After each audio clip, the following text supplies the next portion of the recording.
staying driven does become a habit. It does become a part of you, but like, just like anything else, it is a skill, right? The path to success, people think it's like a straight line. It's a lot of zigs and zags and a lot of, short-term failures. Success is knowing what to do, but it's also knowing what not to do. You don't really learn a lot by winning.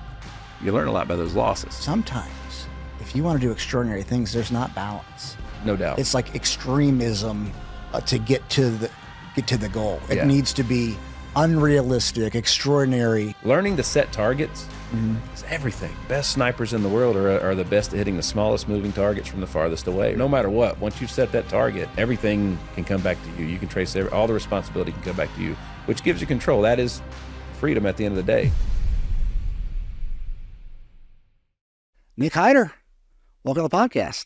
Bro, it's an honor and a pleasure to be here and hang with you at this beautiful spot. It's amazing what you guys are doing with this place. Oh, thanks, man. It's been 12 years of work, and now finally we're able to kind of do, what we want with it.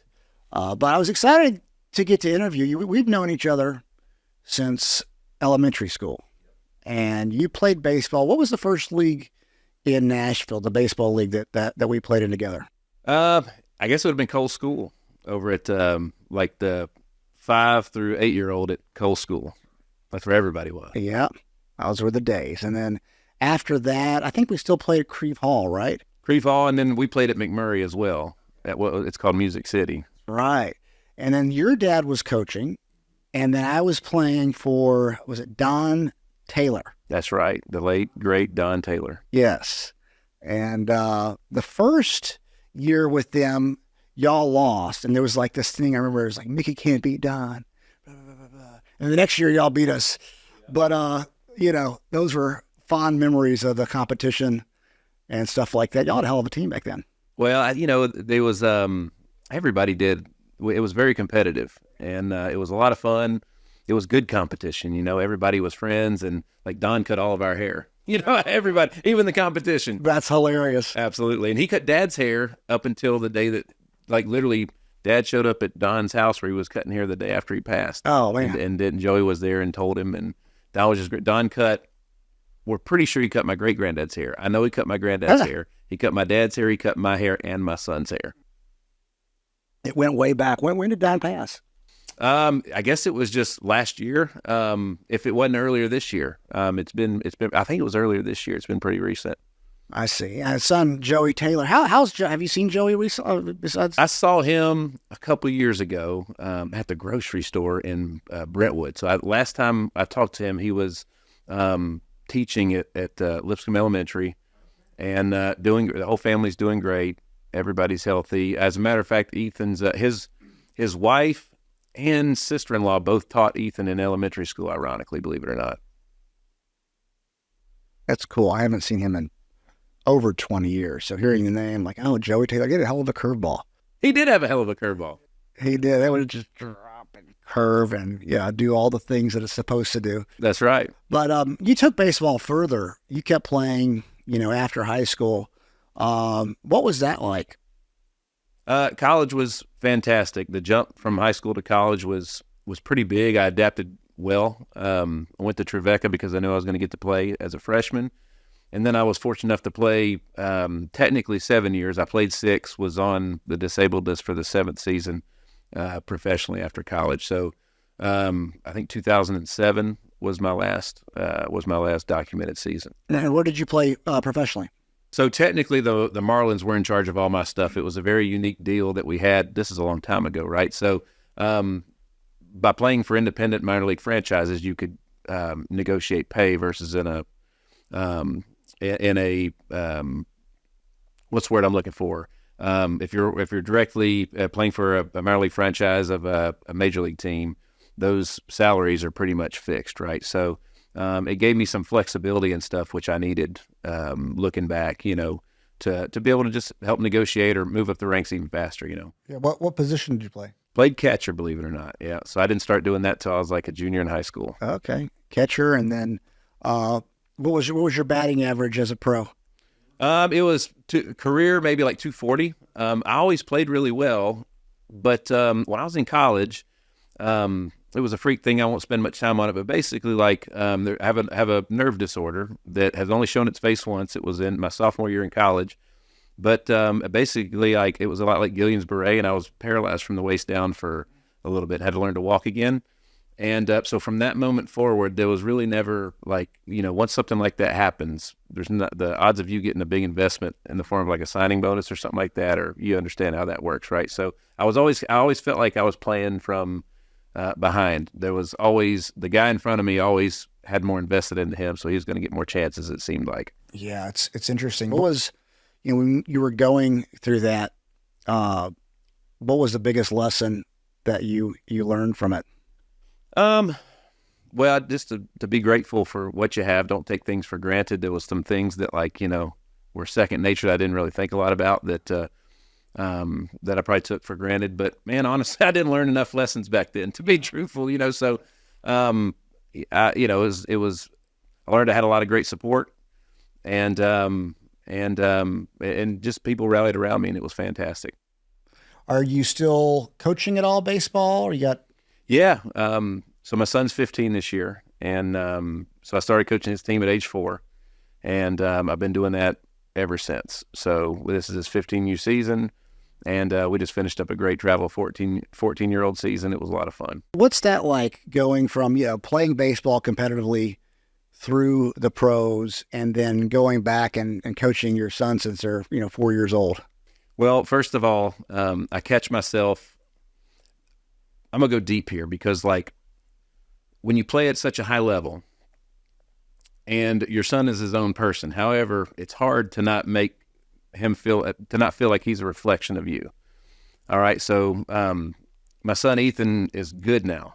All right. He's, well above average. As an 8th grader, he got to play a lot of varsity in high school, which is very rare, but up through his 11U season, he was terrible.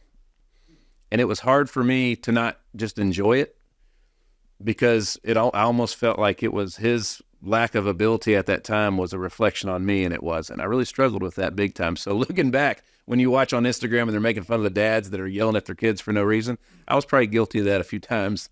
However, he's super tough now, and it worked out, and he loves the game.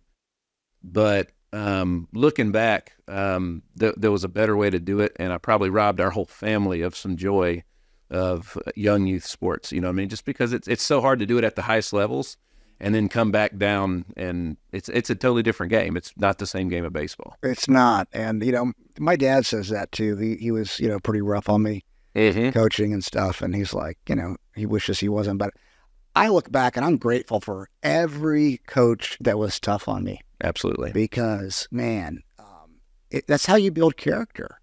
At least as a kid, for me, all my tough coaches, I'm glad that all of that happened, because I wanted to please, I wanted to make them happy. Absolutely. Definitely pushed me harder. No doubt. And I wanted to push myself. No doubt. So he's probably tougher now because of that.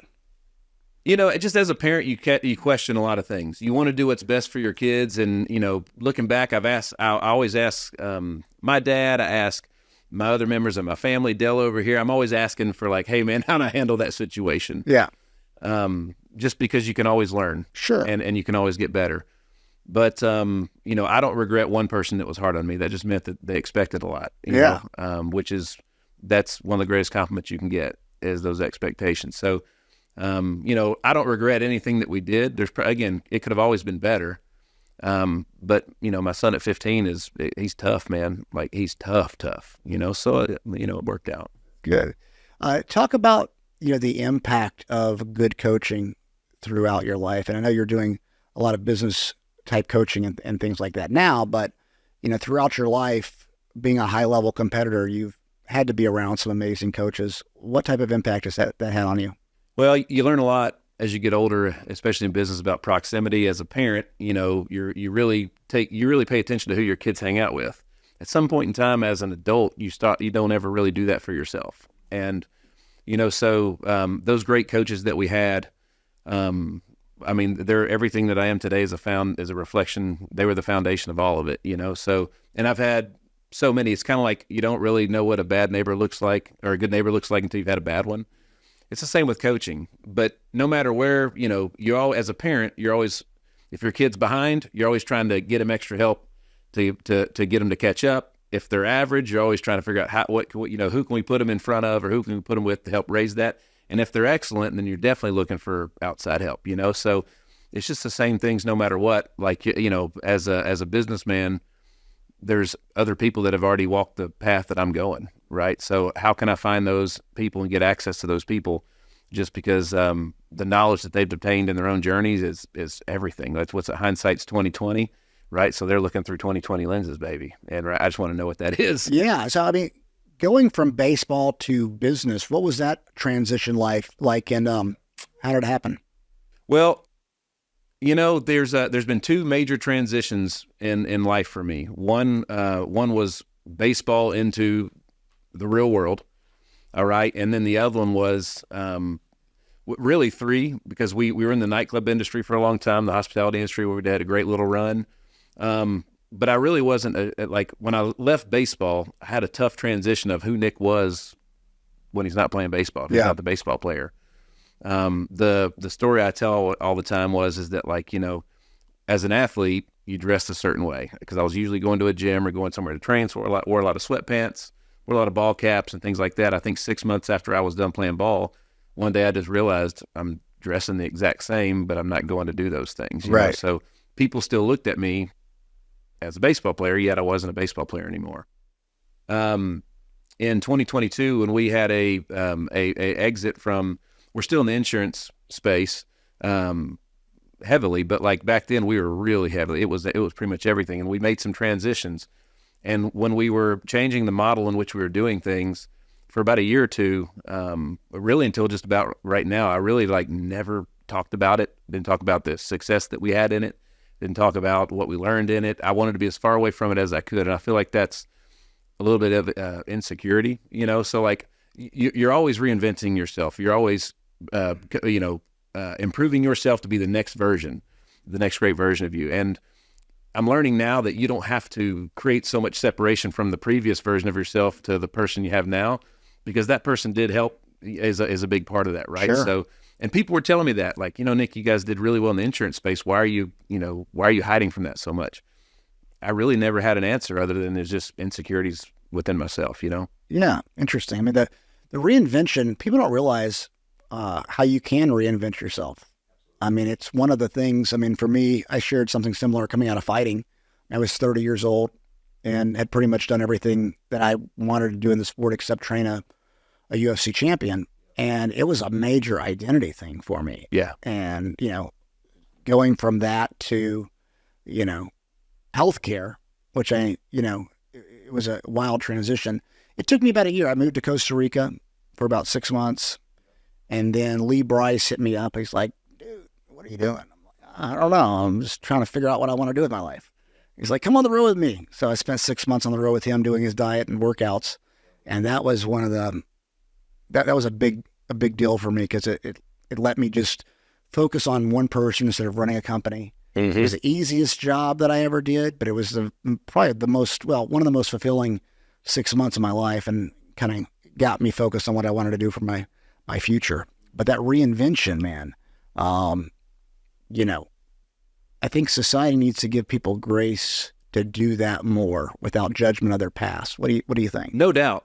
As a matter of fact, like, everybody's got skeletons in the closet, you know what I mean? And I'm not perfect and never claimed to be. So if that's the case, then every time that, I did something dumb or failed in any way, I learned, and that's who I am today is because of that, as a direct reflection of that. Right. So, again, it's all about confidence and securities within yourself. So, gosh, I probably failed something this morning, at least once. So those are the things that you want. And when you train to fail, right? You're literally doing that set until failure. So just applying those same metrics, those same, that same framework to all aspects of life. Yeah. I mean, the path to success, people think it's like a straight line. It's a lot of zigs and zags and a lot of, short-term failures. But what is a quote? I think we talked about it on your podcast. Success is going from failure to failure without loss of enthusiasm. That's right. That's exactly right. I mean, shoot, man, like, there's success is knowing what to do, but it's also knowing what not to do, right? And that's how you find it. Like, you don't really learn a lot by winning. You learn a lot by those losses. Oh, absolutely. What's it like managing, you went from an insurance company. Let's actually go into that. Yeah. When did you start your insurance company? 2013. Okay. Technically, I believe it was October, because when you sell your first policy, it's a big deal. All right. Ironically, I interviewed for the company, I think in March or April. But like the way that I learn did not correlate with the licensing information, the licensing course that you had to take the state exams to be able to do that. Right. So the running joke is that like the old lady that checked me in at the testing center all those times from where I failed, I had to keep going back and going back and going back, is that she sends me a Christmas card to this day because I got to know her so well, So I think I failed it 3 times before I finally passed. And that was difficult too, because back then you had to wait 30 days before you could retake it. Yeah. So that means it was 4 months from the time that I accepted the agency position until I could actually make money doing it. Oh man. And I had no money when I started in the first place. So that was a really tough and dark time. And that was the time, if the girl who wasn't my wife yet was going to leave, that was her shot. And so you failed 3 times. Yep. Damn. That's what are the thoughts kind of going through your head? Because it's really, I mean, it's a great story because it's perseverance, but teaches a lot of lessons. You can teach your kids too. But what's going through your head the first time? So the first time, it was two tests that you had to pass, and I failed both of them, but I failed one of them. They don't tell you your score if you pass; they only tell you it if you fail. And the first time that I failed both of them, I failed 1 point shy, and I failed. You had to make a 70 to pass. I failed with a 69, and I think like a 63 what I failed the first 2 times. Then the second time, I passed one and failed it again. Failed another one with a 69. And then the third time I failed it again with a 69 yet again. Oh my gosh. So the fourth time was when I passed. But it was, it was just like anything else. There's stuff that we're working on right now in business that we thought would be done and completed and taken off and so on and so forth. And we're still building those things out. We're working on an AI product for a large company we were supposed to have started filming about 6 weeks ago, and we're just going to start filming in 2 weeks now, right? So there's always delays and everything else. Not one build out that we've ever done was on time. So again, it's just know that it's you just have to finish things, and once you start, you have to finish. You have to commit, and you have to finish, and regardless of how long it takes. So I didn't have a choice back then. So did you think of quitting? Oh yeah, absolutely. I thought, I was like, I'm looking up, all right, God, I guess this is you telling me this ain't for me. Yeah. And so on and so forth. But I didn't have anything else. Yeah. The transition from hospitality industry for me, which was not I had mismanaged some things, and it was not a good exit. And from that, there was about 2 years between that and when I started the insurance company. And I was literally so bad off that I went back and started helping Dad at the ballpark, literally like taking out trash and keeping a scoreboard and stuff. I had nothing. I had no money. Like, we had 1 car, half of the sides of it were missing. It was pitiful. We rented our house. Like, I owned nothing, had nothing. Owed everybody money. So you got your license though. Yep. And then what happened? I got my license, and then immediately, just because it took so long, I'm in trainings, I'm learning all this stuff. I was building up a pipeline. Yeah. So as soon as I was licensed, I hit the ground running, and sold like the first $65,000 in like 10 days, and got paid the first couple times. And I was like, all right, we can do this. And that was a very short-lived win cycle, because then all the things that I didn't know started to happen at the end. It's more than just closing a deal. You got to serve those people, right? You got to help them manage claims. And once my pipeline that I had built up, it's kind of like Dad used to talk about it in the music business all the time. And I always remember Hootie and the Blowfish. That first album was so massive, and then I never had that after that. And Dad was like, that happens a lot of times. Their whole life was spent writing that album, and then it happened, and then they're expected to write the next one in a year when the first one took 10 years. Right. So I had 4 months minimum to build up that pipeline, and I flew through it like nothing. And then it was like, now what? And I had to build another one. And I didn't actually know how to do that. So realized I had a lot of marketing and advertising problems and so on and so forth. And so how did you overcome, those issues?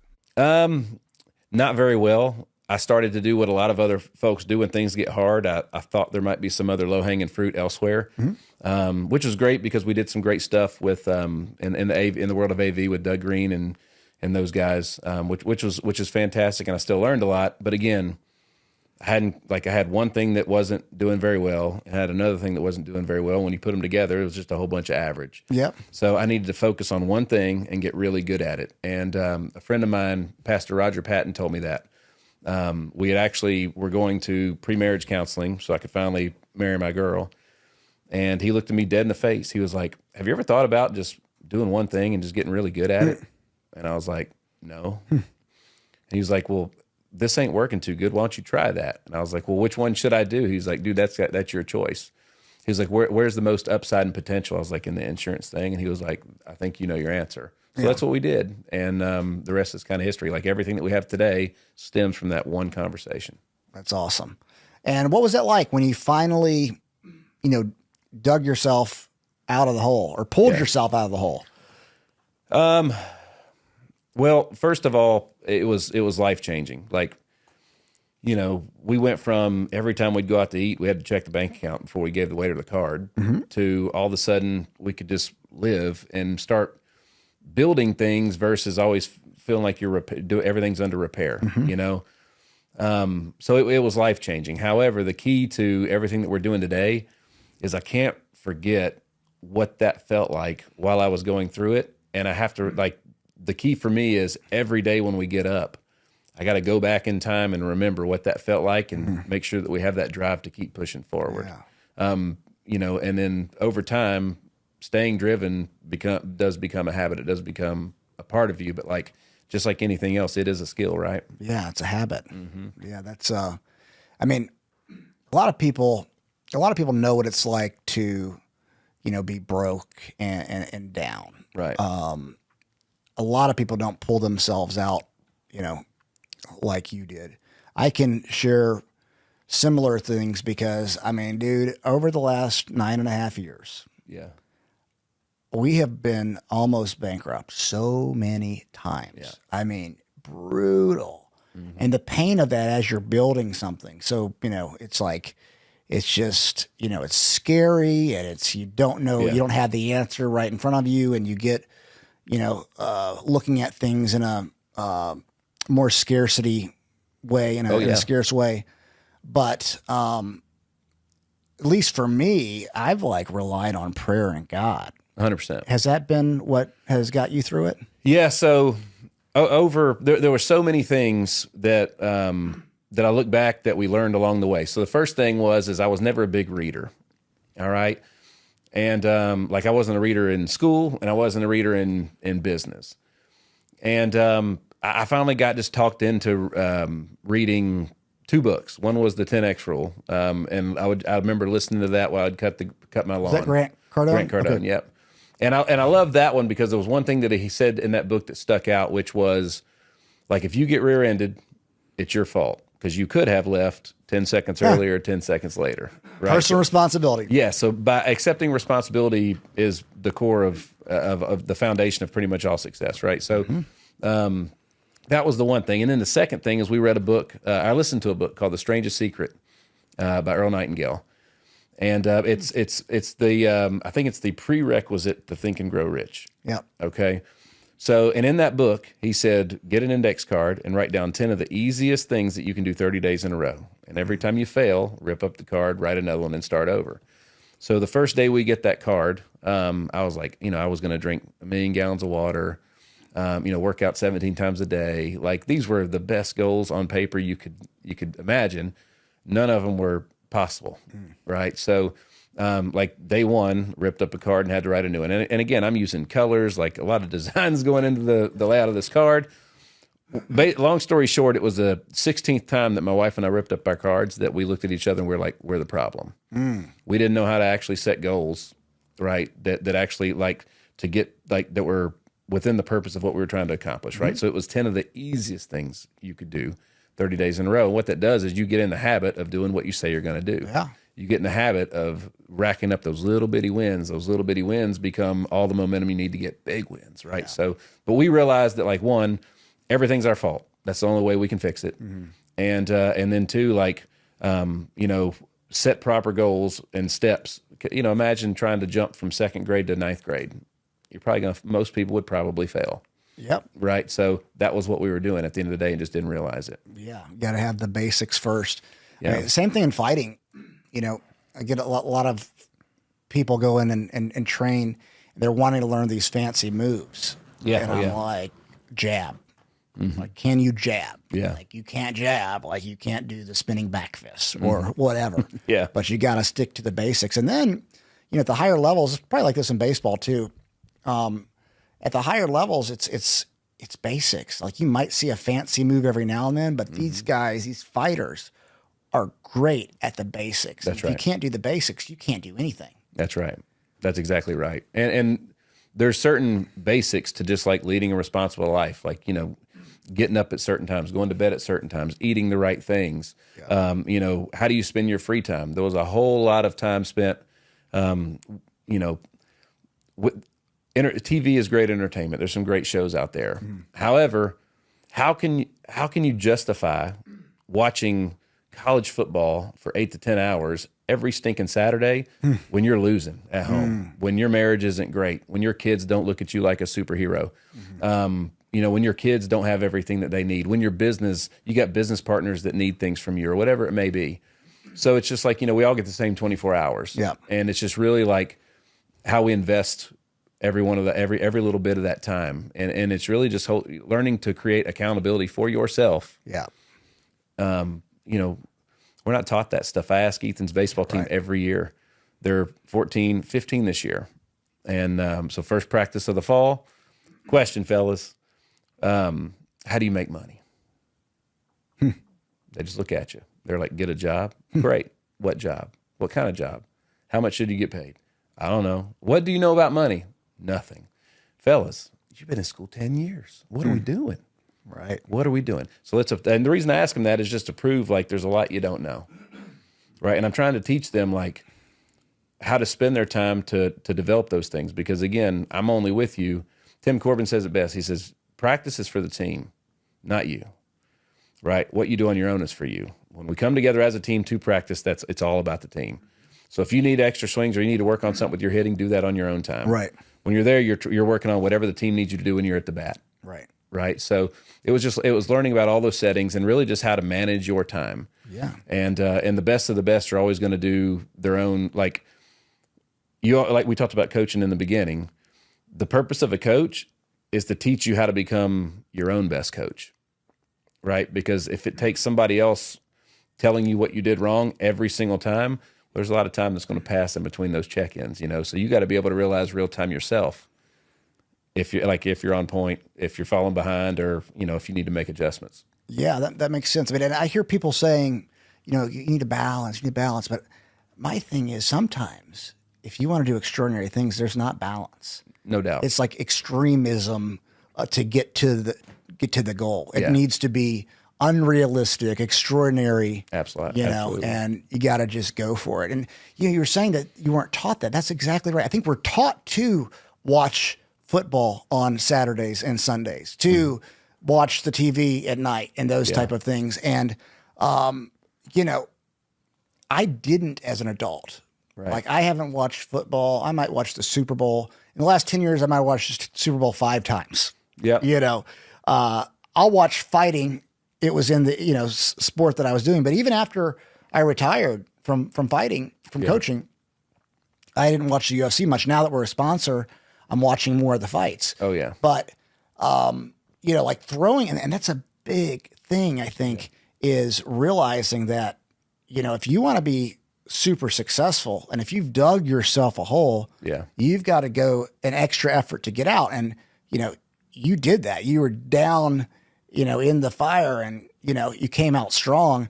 What was, like, you said that you remember what that was like every morning. Oh, yeah. But what was the relief, and at what point did you know that everything was going to be okay?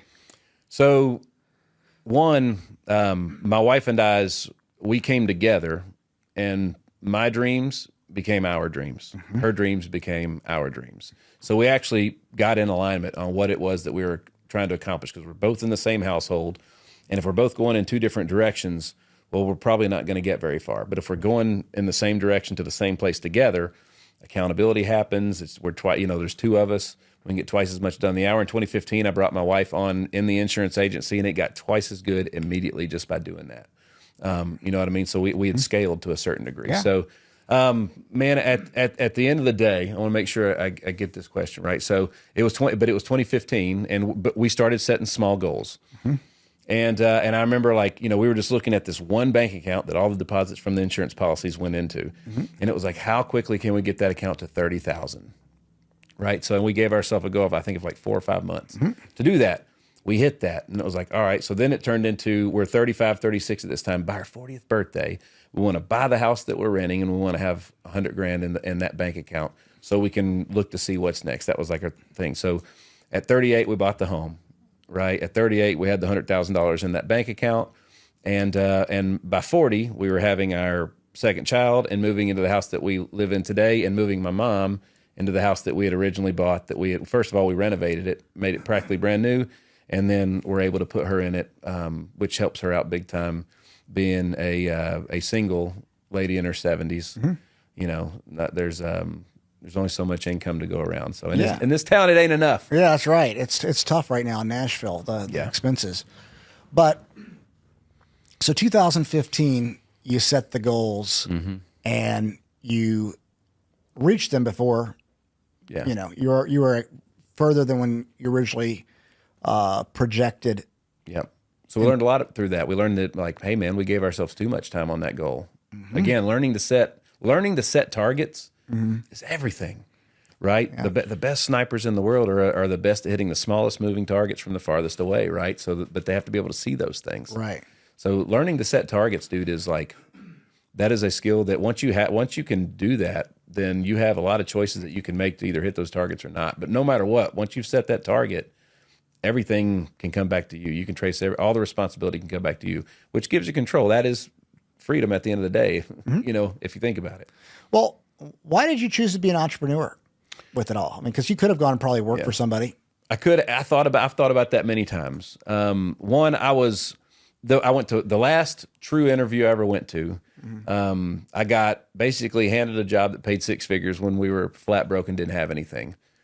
And this is how I knew that my wife was perfect for me, because she didn't leave me when I made this statement, right? So basically, I went for this interview that a buddy had lined up, 6-figure job, and I just, like a dummy, looking back, it was smart. I asked the guy that was interviewing, I said, so if Chris was a buddy of mine and he was the one who had helped me get in there, I said, so if I sell more than Chris, do I get paid more than him? And he said, nope, he's been here longer.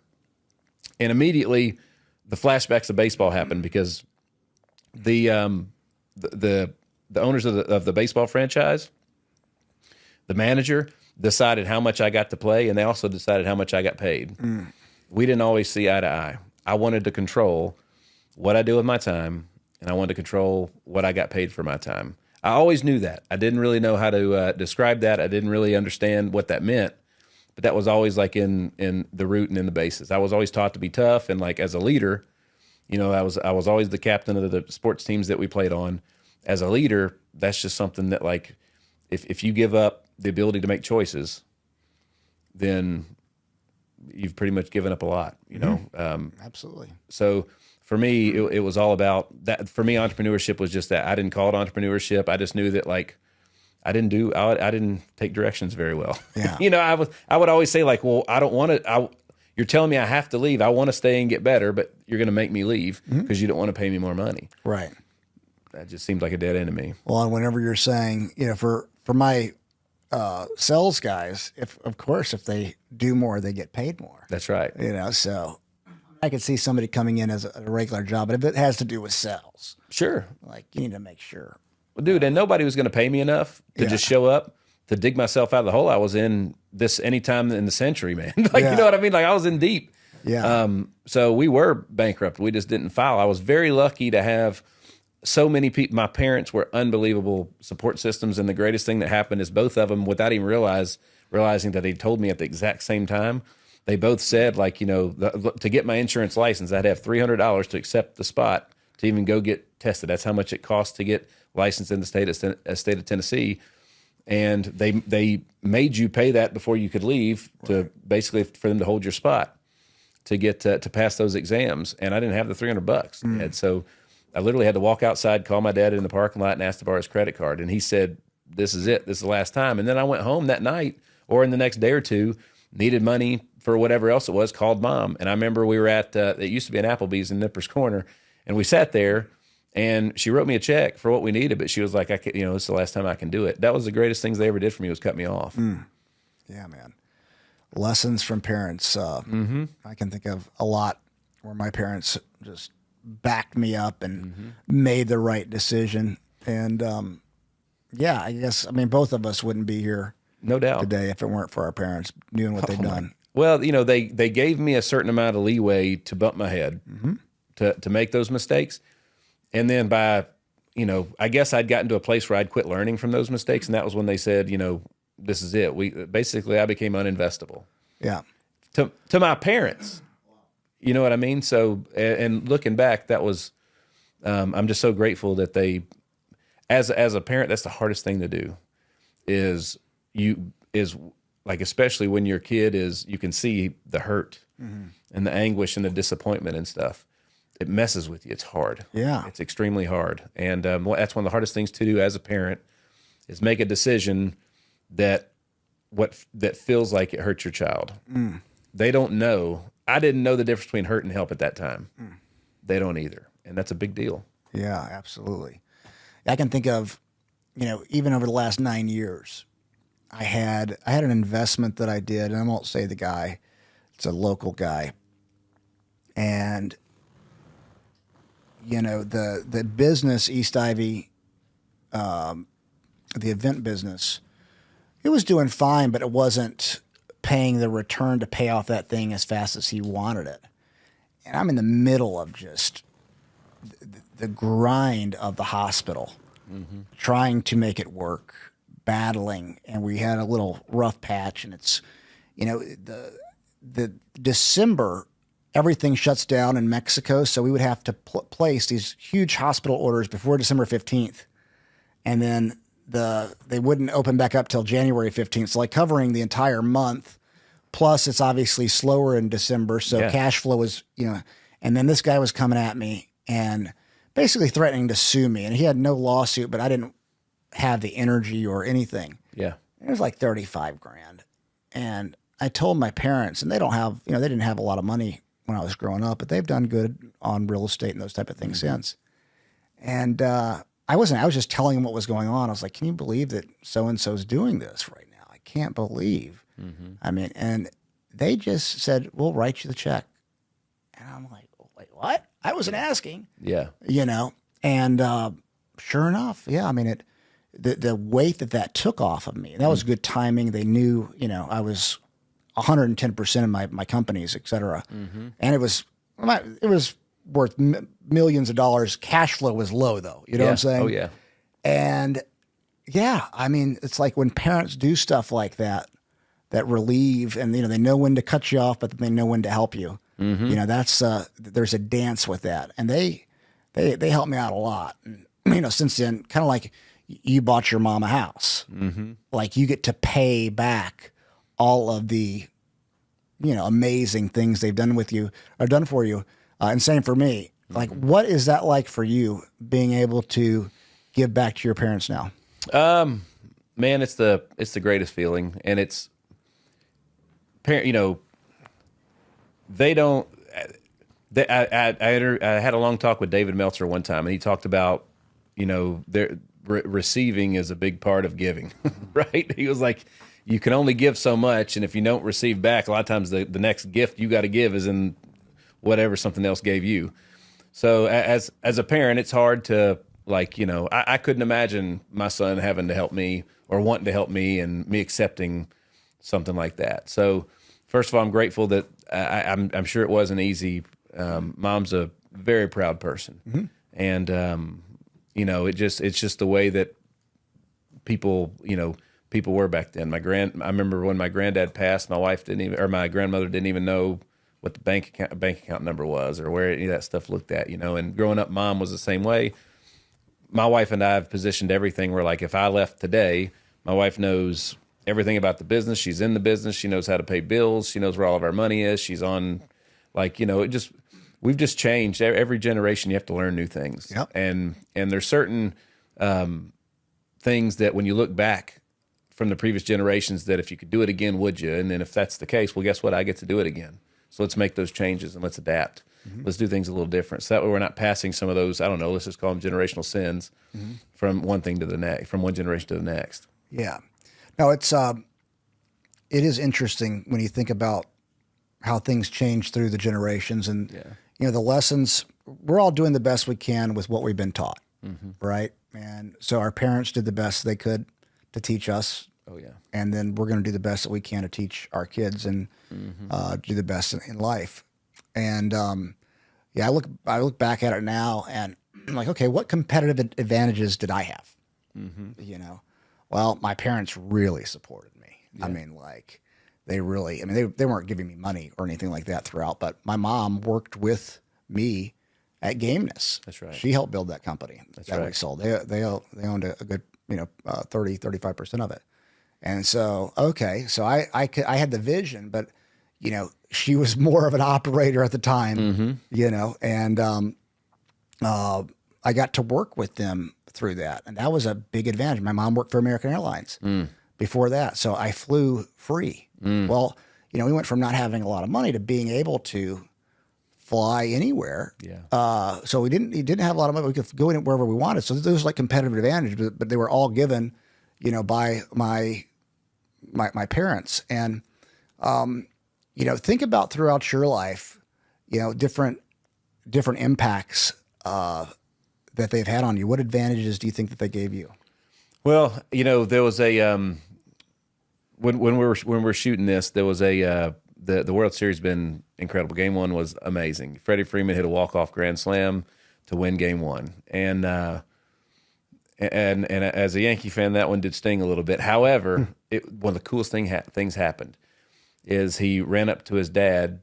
One of the first people he did is run up to the stands and give his dad a high five. And he said, "My dad has been throwing me batting practice every day since I was a kid." He was like, "That was for him." He was like, "That was all him right there." And at the end of the day, that's how I feel. Like everything that we're doing is just because of the family support that we had. I mean, growing up, my aunt, my mom's sister, I can remember, paid for my braces. My grandparents were always, when I didn't have the right health insurance when my appendix ruptured, and basically I was going to have to file bankruptcy over that. All of a sudden, I found out my granddad wrote a check for the whole stinking thing, like $20,000 or something. So there's been everything that we are today is a direct reflection of one of a million things that a small group of people did for my sister and I growing up, no doubt. Yeah, I look at it and, it seems like society is trying to break families apart, like do away with a nuclear family. But when I look back to it, I'm like, damn, my family, that's what it reminds, because you and I didn't come from a lot. No. But we had strong moms and dads. Yes. And pillars of the community. Absolutely. And that's an advantage, man. It just happened the community wasn't rich, but they were still leaders in the community. Exactly. Yep. Yeah, it's powerful. I mean, you think about like in the hood over here, across the street from my house, like it's 80% of black kids don't have fathers in the homes. And, I guess we're not supposed to talk about that. I give air quotes, but I think you have to. We have to figure out how to get fathers in homes. And, to really raise, I'm talking about for the whole community. We have to have that. Yeah. That family unit is so important. Well, so one of my favorite quotes or sound bites, is life is fair, everybody's price is just different. All right. So I've been really thinking about that a lot lately. And there was a video years ago, you probably saw it on the internet, where they had, I don't know how many kids it was, but they had them on a starting line. They were going to do this little race. The race wasn't very far. It was a straight line. Let's just say it was 100 yards. But before they started the race, they started everybody in the same spot. They said, we're going to ask you questions, and if your answer is yes, take a step forward. And those questions were things like, if you grew up and your parents were married, take a step forward. If you grew up and somebody held you accountable to make good grades in school, take a step forward, and so on and so forth. And after like 10, 15 or more questions, then they started the race. So everybody that had a solid upbringing at home got to start the race a lot further close to the finish line. Good analogy. Than everybody else did. And I love that because, like, what we're going on in the world right now, we're talking a lot about freedom and free even. And free creates lazy, first of all. Okay, so that was what my parents basically figured out is at right around the age of 30 when they said this is it. They were basically saying I'd become lazy, and that's true. That is very true. So you got to be careful especially when it comes to big government, how much they give us because it creates laziness, right? But free isn't fair. That's the catch. Free isn't fair. Freedom isn't fair. But what it does do is it gives you the opportunity, if you make a choice, to act on that choice. In my opinion, that's what free and freedom means is if I choose to do that, I can do it, right? But it doesn't mean, a lot of times we confuse the fact that free is fair or freedom's fair, which means it's going to be given to you. Well, like if it's given to you and I didn't get it, that's not fair, right? Even though you may have needed it more. So fair is a feeling. Well, fair is a feeling. And the reality is I'm glad I didn't have things handed to me. That's right. I'm glad I had to work for it and fight for it. And we didn't have a lot. And we struggled. That struggle makes you stronger. I had those tough coaches on me that drove me to just want to grind, want to fight. What's the saying? One man's trash is another man's treasure. Yep. You know what I mean? So like again, I remember the first car that I had. My dad was real smart because like I wrecked it in 6 months, like he told me I would. But it was this is 1996, so this is a 20-year-old 40 Econoline van. It wasn't nice. It was one of those things where you had to go outside and start it 20 minutes before you left and sit in the cold car and warm it up and so on and so forth. So, but like, I didn't appreciate that. And if he had gave me a brand new car, I would have appreciated it the exact same. So, again, what makes it worth it is what you had to go through to get it. Right. That's what makes it worth it. Right. So at the end of the day, the more you struggle for something, once you have it, that's what makes it taste so sweet. And it's crazy when you think about it. Like, so we look at the icons of sports like Michael Jordan, or any of them. When I'm constantly reminded, because the longer that their legacy lives on, they become larger than life and even more invincible. But when you watch like the Jordan documentary, Derek Jeter was the same way. You realize how hard it was for them and how hard they did work. And like, man, they weren't superhuman. They just outworked everybody. They took less time after the championship. They started the next day. And like, that was the biggest thing, is it was all at what they did up here, Right. So again, it's so cool to see when you think about Derek Jeter or Michael Jordan, they're talking about how hard it was, man, because you forget that, they become like, they were just that much better than everybody. Legends. They're just great. They just had the gift. Like, no, that's right. They worked harder than everybody. That's right. I mean, for sure. It's a commonality, man. That's the thing. You look at, I think there's never been an easier time to be successful than right now, because you got a bunch of weak ass men. Yes. And, you can be a savage and a good person, but work harder than everybody else. Oh yeah. And you're going to be ahead because society is teaching us to be weak. What's the saying? Nice guys finish last, right? Well, good guys finish first. Right. The difference between a nice guy and a good guy is just, nice guy will tell you what he thinks you want to hear. Good guy will tell you the truth, even if it hurts. Yeah. So I agree. Nice guys finish last and good guys will finish first. Yeah. So don't be a nice guy, be a good guy. Absolutely. Yeah, no, it's interesting to watch right now. I mean, you got a 15-year-old. He said he's tough. I don't hear that much about 15-year-olds that are tough these days. What makes them tough? He's been pushed to levels that just nobody else that he has proximity to has been pushed, period. Right? So he don't get much slack. Slack is earned. Okay. So, And at the end of the day, like, he's 15. So, you know, we live in a beautiful place, a beautiful part of town. He rides in nice cars. He gets to eat at restaurants that not everybody gets to eat at. So that's great. And that exposure to that is huge, because I didn't have a lot of exposure to that. And the more exposure that I got to it, the more I realized how attainable it actually was. So that's part of it. But you got to get both sides. Yeah. So for instance, when we train in the garage, like prison workout style. Like, you know what I'm saying? So like, there's no heat, there's no air. We train in the elements you play in. In February, when it's, you know, -5 wind chill outside, that's how cold it is in the garage. And we're out there busting it. We're doing it. We go out there and we throw, we do everything. So like, it's just, it's so that he can taste that sweet, what it tastes like when you actually earn something, right? Yeah. So, and not everything has come easy for him, you know? So what I can say is that, you know, when he takes his shirt off to go swimming with his friends, he looks different. He stands out. You know, when other kids are throwing their helmets and acting out in the dugout after failure, that's not him. You know, he's the one that goes up to the next guy up at bat and is going to say, hey man, here's how he got me, and here's how this can help you, type thing. Because again, he understands it's not about him. This is a team sport, and only the team wins and loses, right? The individual does not. So learning true leadership that way. But at the end of the day, or at the same time, also understanding, like, you know, for me, there was just certain things that were just unattainable to me as a kid. I just didn't have access to them. Yeah.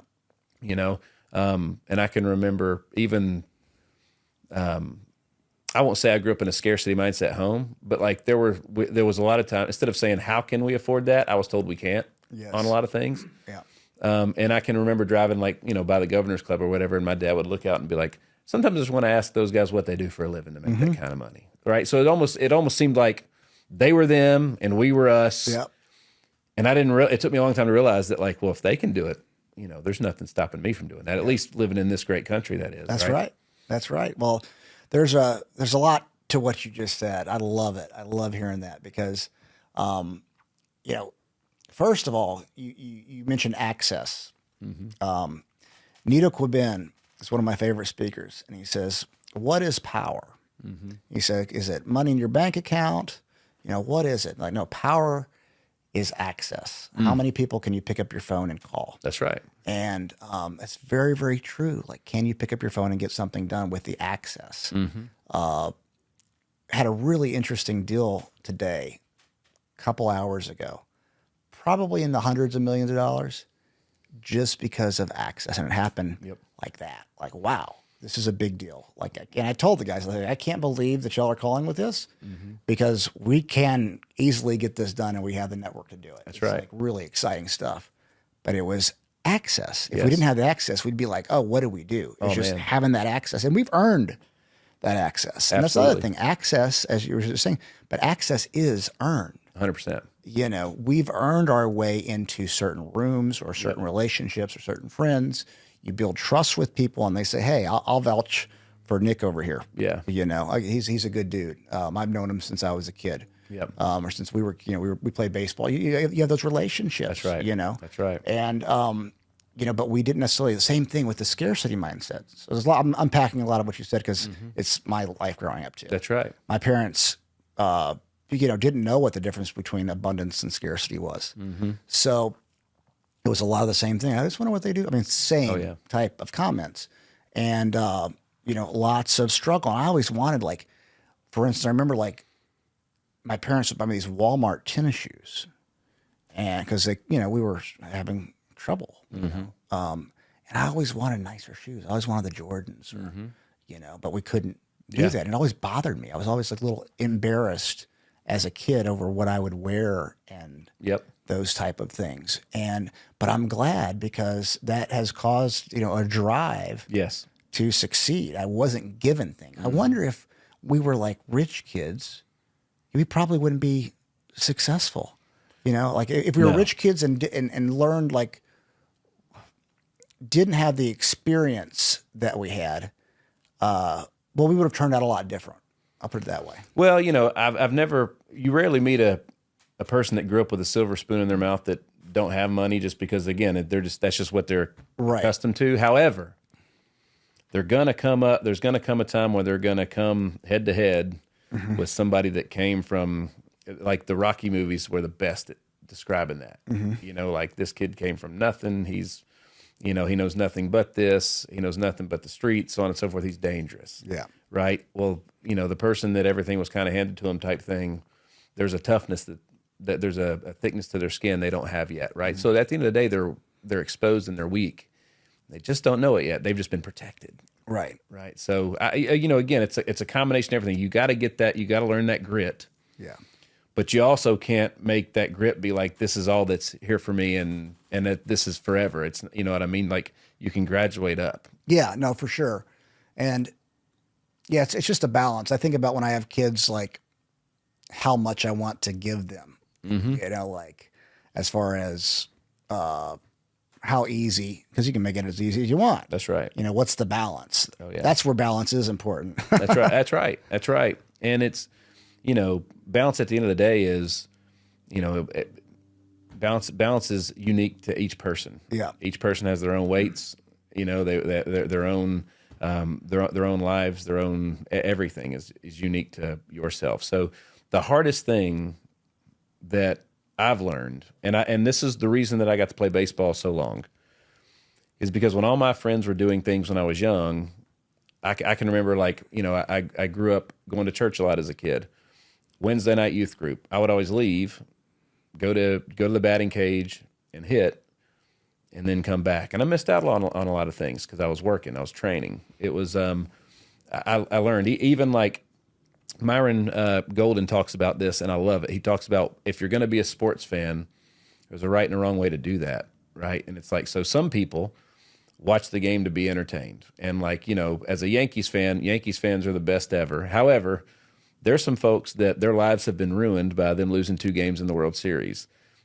The outcome of those games don't affect me one way or the other, which means you can't let them affect you, right? So Myron asked, he goes, the team that's your team, he was like, are you their team? You know, you got to ask yourself that. So he's like, are you watching them to be entertained, or are you watching them to learn and to be them, to be inspired? And that's probably why you watched the fighting and stuff that you watched, is because it was a part of the business. Oh, yeah. Right. And anytime I go to a concert or anything, whether it's an artist I love or a team I love or whatever, I still, when we're at Yankee Stadium watching my favorite team play, I'm still thinking like, I'm too old to play now, but I should still be on that field doing something. Right. So I go there to watch it, to be inspired. Yeah. And then I take that inspiration, and then you got to act on it. Right. So I don't have time to watch too many more games. Yeah. Got to go act on it a little bit. So again, it's just on how you take in everything. Yeah, no, absolutely. What would you say inspires you the most right now? People. There's people that are just ahead of me in their journey. They're not better than me. They're just further along in their journey than I am right now. And finding those people and surrounding yourself with those people, getting access to those people. I'll use my buddy Brad Lee as an example. So I got introduced to Brad online before I ever met him. And Brad Lee is his name, L-E-A. So the first thing, I thought he was like a Chinese guy, right, before I ever saw him online. So now I'm looking at this white dude, and I'm like, well, this can't be the same person. However, I like a lot of what this guy's saying. And then over time, I got to meet him and spend time with him, and I saw his office, and I saw his studios, and I saw what he's doing with the podcast and all these things. And he's been him and a few other people in that space have been very inspirational to me, because they're just further along in their journey than I am. And they've showed me, I'm like, yeah, that's exactly what I want to do. I just didn't know exactly what it looked like or what it was called. You know, so again, it's access to those things. You know, those people have, the people I'm talking about have made a lot more money or made more money to this point than I have, right? Well, that doesn't mean I'm not going to make it or achieved what they've achieved. It just means they've done it first. But they literally showed me the way. And now when I have access to them, if it took them 5 years, it might only take me 1 or 2, because I'm getting the knowledge that they learned along the way. So that's huge, man. It is. It is. And let me tell you something about making money. You know, there's a certain point with money where the only thing that you can do different is jets or yachts. What level of jets and yachts? Yeah. And impact is where it's at. Yeah. It's impact. You know, so once you're, you know, over 40 to 50 million net worth, you know, you could sell, have your jet, Yeah. Have a nice boat. But like, I see people chasing more and more money. Yeah. And I'm like, no, man, it doesn't take that much. I mean, it's a lot, but I'm saying like, what's the difference between 50 and 100 and $1 billion or 5 billion? Yeah. And, at some point, I am at a point where I'm like, I care about impact. Mm-hmm. That's what matters. Yeah. How do you make the biggest impact?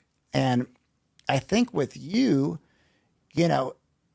that's in the back of your head because you have the Creative Lab Studios. Yep. And it's the HitLab Studio. Correct. Yep. And that's an impact play too, right? It is. I heard Brooke, I can't remember her last name, Live Out Loud Brooke, great author, great speaker. She said, your impact is when you take your God-given abilities and apply it to the marketplace. I was like, boom, love that, right? So, and then I literally was just, I saw somebody sent me a clip in the last 3 days talking about Rothschild, richest man on earth, and how he said if he could do it all over again, he wouldn't do it. What did he say? Right. So I'll have to look it up and I've sent it to you. But he basically said, because like I'm not free, all I do is worry about it. And then they asked the second richest guy on planet Earth the same thing, why he didn't do what he did. And it was because he's like, because I can't enjoy it, basically. Right. So all money is a tool that is referenced back to time in some way. Right. So, for me, like the reason that like the more times I can fly private versus not is because it's at least 2 or 3 hours that I save each way and standing in lines at airports, security, and so on and so forth. That's one of my favorite things Brad says when he gets asked, hey, man, what time's your flight? He goes, when I get there. Yeah, exactly. I love that because he's not having to spend, he got 3 extra hours that day I didn't get to go to the same place. Yeah. Right? Life's fair. Everybody's price is just different. So do I want to be the richest man on planet Earth? Not today. Do I need to make more? Do I want to make more money? Yes, because there's things that like I could do to have more time on the things that truly matter, whether it be family, myself, or giving back or whatever it may be. You know what I mean? So money's just a tool, and money's often the villain, in a lot of things. As growing up in middle-class Nashville, Tennessee, you almost looked at people who had a lot of money like they must have did something wrong to get it type thing, So money's not the villain. Money's just a tool. But I think it amplifies who you are. If you're a good person, I think it makes you a great person. And if you're a bad person, I think it can make you a really bad person. Yeah, that's a great point. Yeah, there's a lot of people with money. I don't like the way they treat people. Yep. And those that are good with money, I like it. I'm like, okay, now you got the right idea. That's right. The Bible talks a lot about money. The love of money is the root of all evil. That's one that sticks with me. I'm like, okay, I can't love this money. No, this is great. What can I do good with it?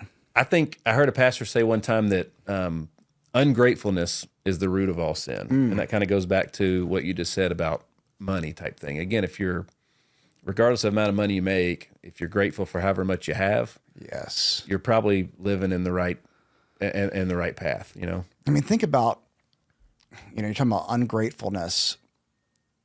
It's nasty when you see it. And it's like sometimes I'll be turned off by something. I'm like, what is it about that? Oh, yeah, they're just ungrateful. That's right.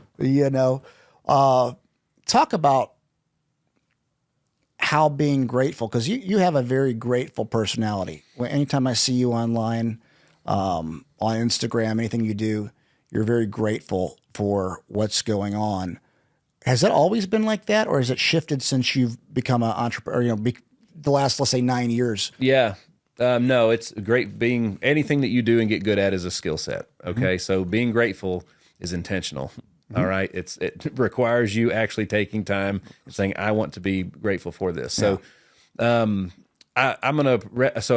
found out this weekend that a lady stood at a pulpit over her daughter who had passed away and said one of the most powerful things I've ever heard. And I found out this weekend she had just passed away unexpectedly, which is extremely sad. But what she said that forever changed me, because her daughter was a friend of my wife and I's. And the daughter died unexpectedly, tragically, literally, with a very young son. And I mean, it was horrible. And this woman stood at the pulpit with her daughter in front of her in her casket with all the courage in the world and said that, like, she said, I lost my HUD, or she said, I want to thank the Lord for trusting me to handle my suddenlies. She said, years ago, I suddenly lost my husband, and now I've suddenly lost my daughter. And I just want to take this moment and let you know that we're all going to be okay. And I just want to thank my Lord Jesus for trusting me to handle my suddenly. And I was like, as a parent, I'm like, that's got to be one of the most, that one statement by that lady changed me. It's beautiful. It truly was. And, when you can, like, God hides the gifts in the ends of one thing, but again, he also gives us, those horrible things that happen to us to be astounded by joy. You wouldn't know light without dark, good without evil, and so on and so forth. And if everything came easy, and if everything was, if you didn't have to fight for it, then we wouldn't appreciate anything. Yeah, no, absolutely. Talking about good and evil, everything going on in the world, do you see the good versus evil battle that we're going through right now? I do. If you're front and center, again, if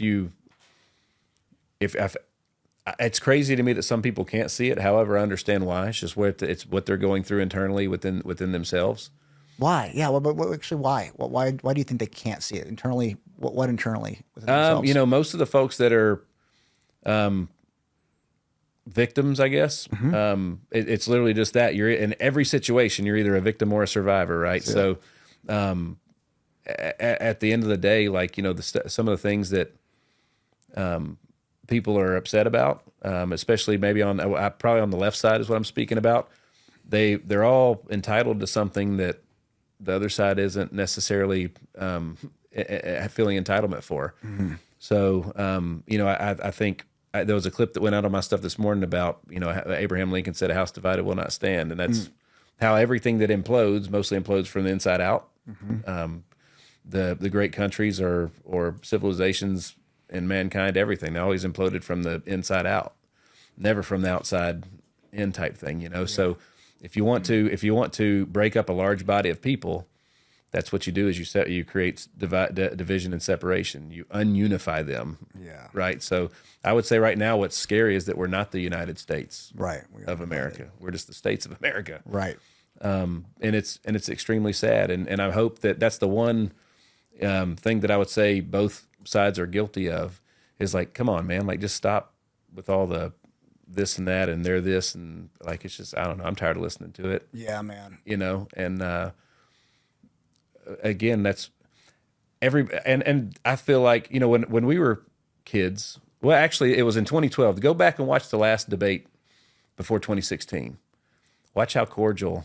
Oh, I know. And, like, it's like an alternate universe. What reminded me of when Tim Waltz debated J.D. Vance. Yeah. That was refreshing.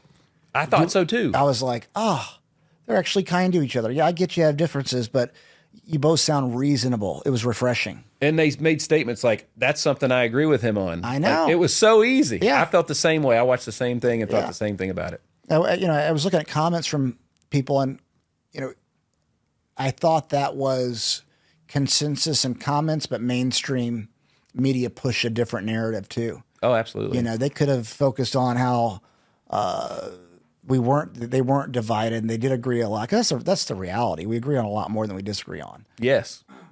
This narrative, and I have to, I'm supporting Trump in this election, but I have to put it on Trump. 2016, like, I didn't support him in 2016. Okay. Because I was afraid that his division would cause what we're seeing right now. Right. That was my whole thing. I'm like, gosh, the crazies on the left aren't going to be able to handle him pushing their buttons and pouring salt in their wounds. And now they're out there, and now I got to pick a side. Like, okay, well, at least we're going to stand in what God would want me to do. Is the way I look at it. And I'm the same way. That's who we're supporting as well. And he's on my bucket list of people to talk to one day, and I'm going to ask him, because I feel like he's going to say he didn't have a choice. I feel like he's going to say, like, that was the only way to stand up to whatever it is, because there's so much that we don't know.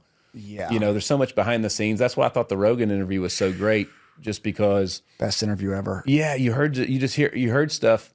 And honestly, like, when he's gotten so comfortable doing what he's doing after all these years that it's like, honestly, a lot of the things that he says and the way that he says it, even when he, what he'll like say, like, oh, that son of a bitch or something like that. It sounds just like my grandfather. Yeah. And my grandfather was the smartest person in life at that time. When you watched his Rogan interview, did you think that he was not sharp, or did you think he was on point?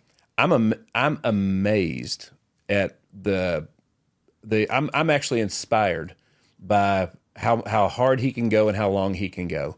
Yeah. It's unbelievable. It's unreal. I'm like, he can't be human. So take that. I saw that the same way. Yeah. I saw a very sharp person talking there. He knows so much. Now, if you were to read or watch the news, they pushed how incoherent he was and clearly demented. Yeah. And there's a group of people who believe that. How do we see things so differently? So, well, as 10 years ago, Nick, without the responsibility that I've taken on and the amount of people that I do and the amount of things that I just have to track and keep up with on a daily basis, like they'll take something where he'll say, yeah, I think Joe Rogan would say, hey, who did you talk to? Which astronaut did you talk to? Or which flight person did you talk to? He's like, I don't remember his name. The media will take that and be like, he's not coherent. I don't remember people that I talked to, a year ago or 2 years ago. Everybody's, if I only talked to them once, I don't necessarily remember their name. So like, it's just, there's such a disconnection with how much those people at the top have to keep up with on a daily basis and have to be aware of versus the average person. Like they don't have, and Dave Ramsey said the same thing after he talked to him. He said, he's very aware of everything that he's doing. You have to be, because think about it. He took one drink with two hands one time, and they took that and ran with it like crazy, that he looked silly taking a drink of water. Right. So now he's like, all right, when I drink water, I got to make sure I do it a certain way to avoid negative press. That's, the more relevant you are, the more aware you have to be of everything that you do. Right. Yeah, absolutely. I mean, I see the negativity towards him on that. And I think, gosh, I mean, I saw somebody I was impressed by how sharp he was for 3 hours. I agree. And, he talks about the weave.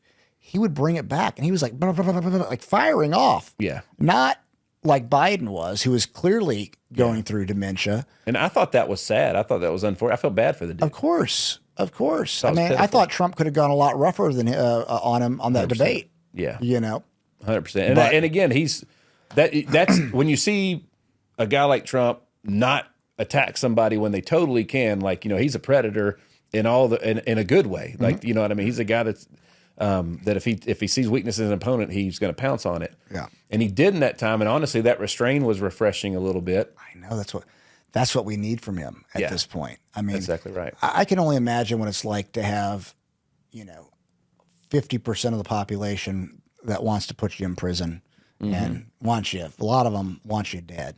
Absolutely. I mean, that's tough, but you got to take some responsibility in the way that your rhetoric and how it affects people. Absolutely. And like, regardless of this, I think this is important because this is how ridiculously unintelligent we can be sometimes as American people.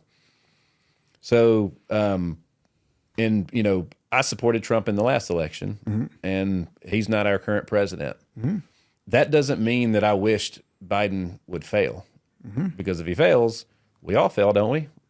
Like, I need whoever gets in that place to do the best job we've ever had. Right. Period. And at the end of the day, it doesn't matter really past my own home who I voted for. And we've turned that into like your team versus my team. And that's where we're broken. That is 100% where we're broken, is we've turned on our own selves. Right. And we're broken. And instead, that was, I saw somebody sent me a clip yesterday at some rally somewhere, and there was a guy who had put his daughter down, and a person on the left had come up and started screaming at this young girl. And another girl that was on the left stepped in and said, "No, man, like, that's a child. We don't do that." That's what I'm talking about, is like that young lady that stepped in and did that dude, kudos on you, Absolutely. man. That's exactly the way it's supposed to be, right? We're individuals, we're Americans, we're people, and we're supposed to take care of each other. Yep. No, absolutely. And, it's funny that we both see when, like the vice presidential debate, when they're nice to each other, how refreshing it is. The fact that Trump didn't pounce on Biden in the first debate, how refreshing that is.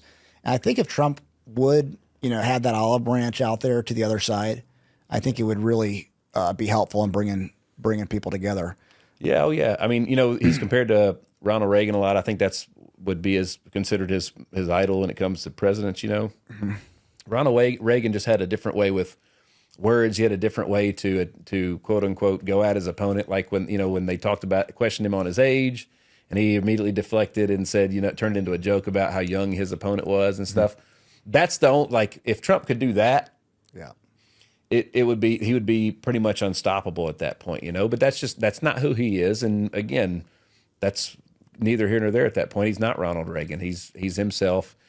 And I think the other thing that matters too is we talk about a lot of the things. This is the problem with most small churches, and why they stop growing is when they get people in there to do stuff, the people only serve the people within, and they forgot that they're supposed to be serving the people out and bringing people in. And that is a big problem with like the big picture of what we're doing here today.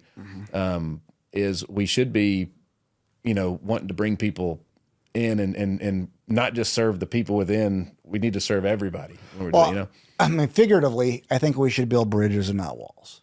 Oh, 100%. We got to figure out how to build bridges, because we have a lot more in common than we're led to believe by the mainstream.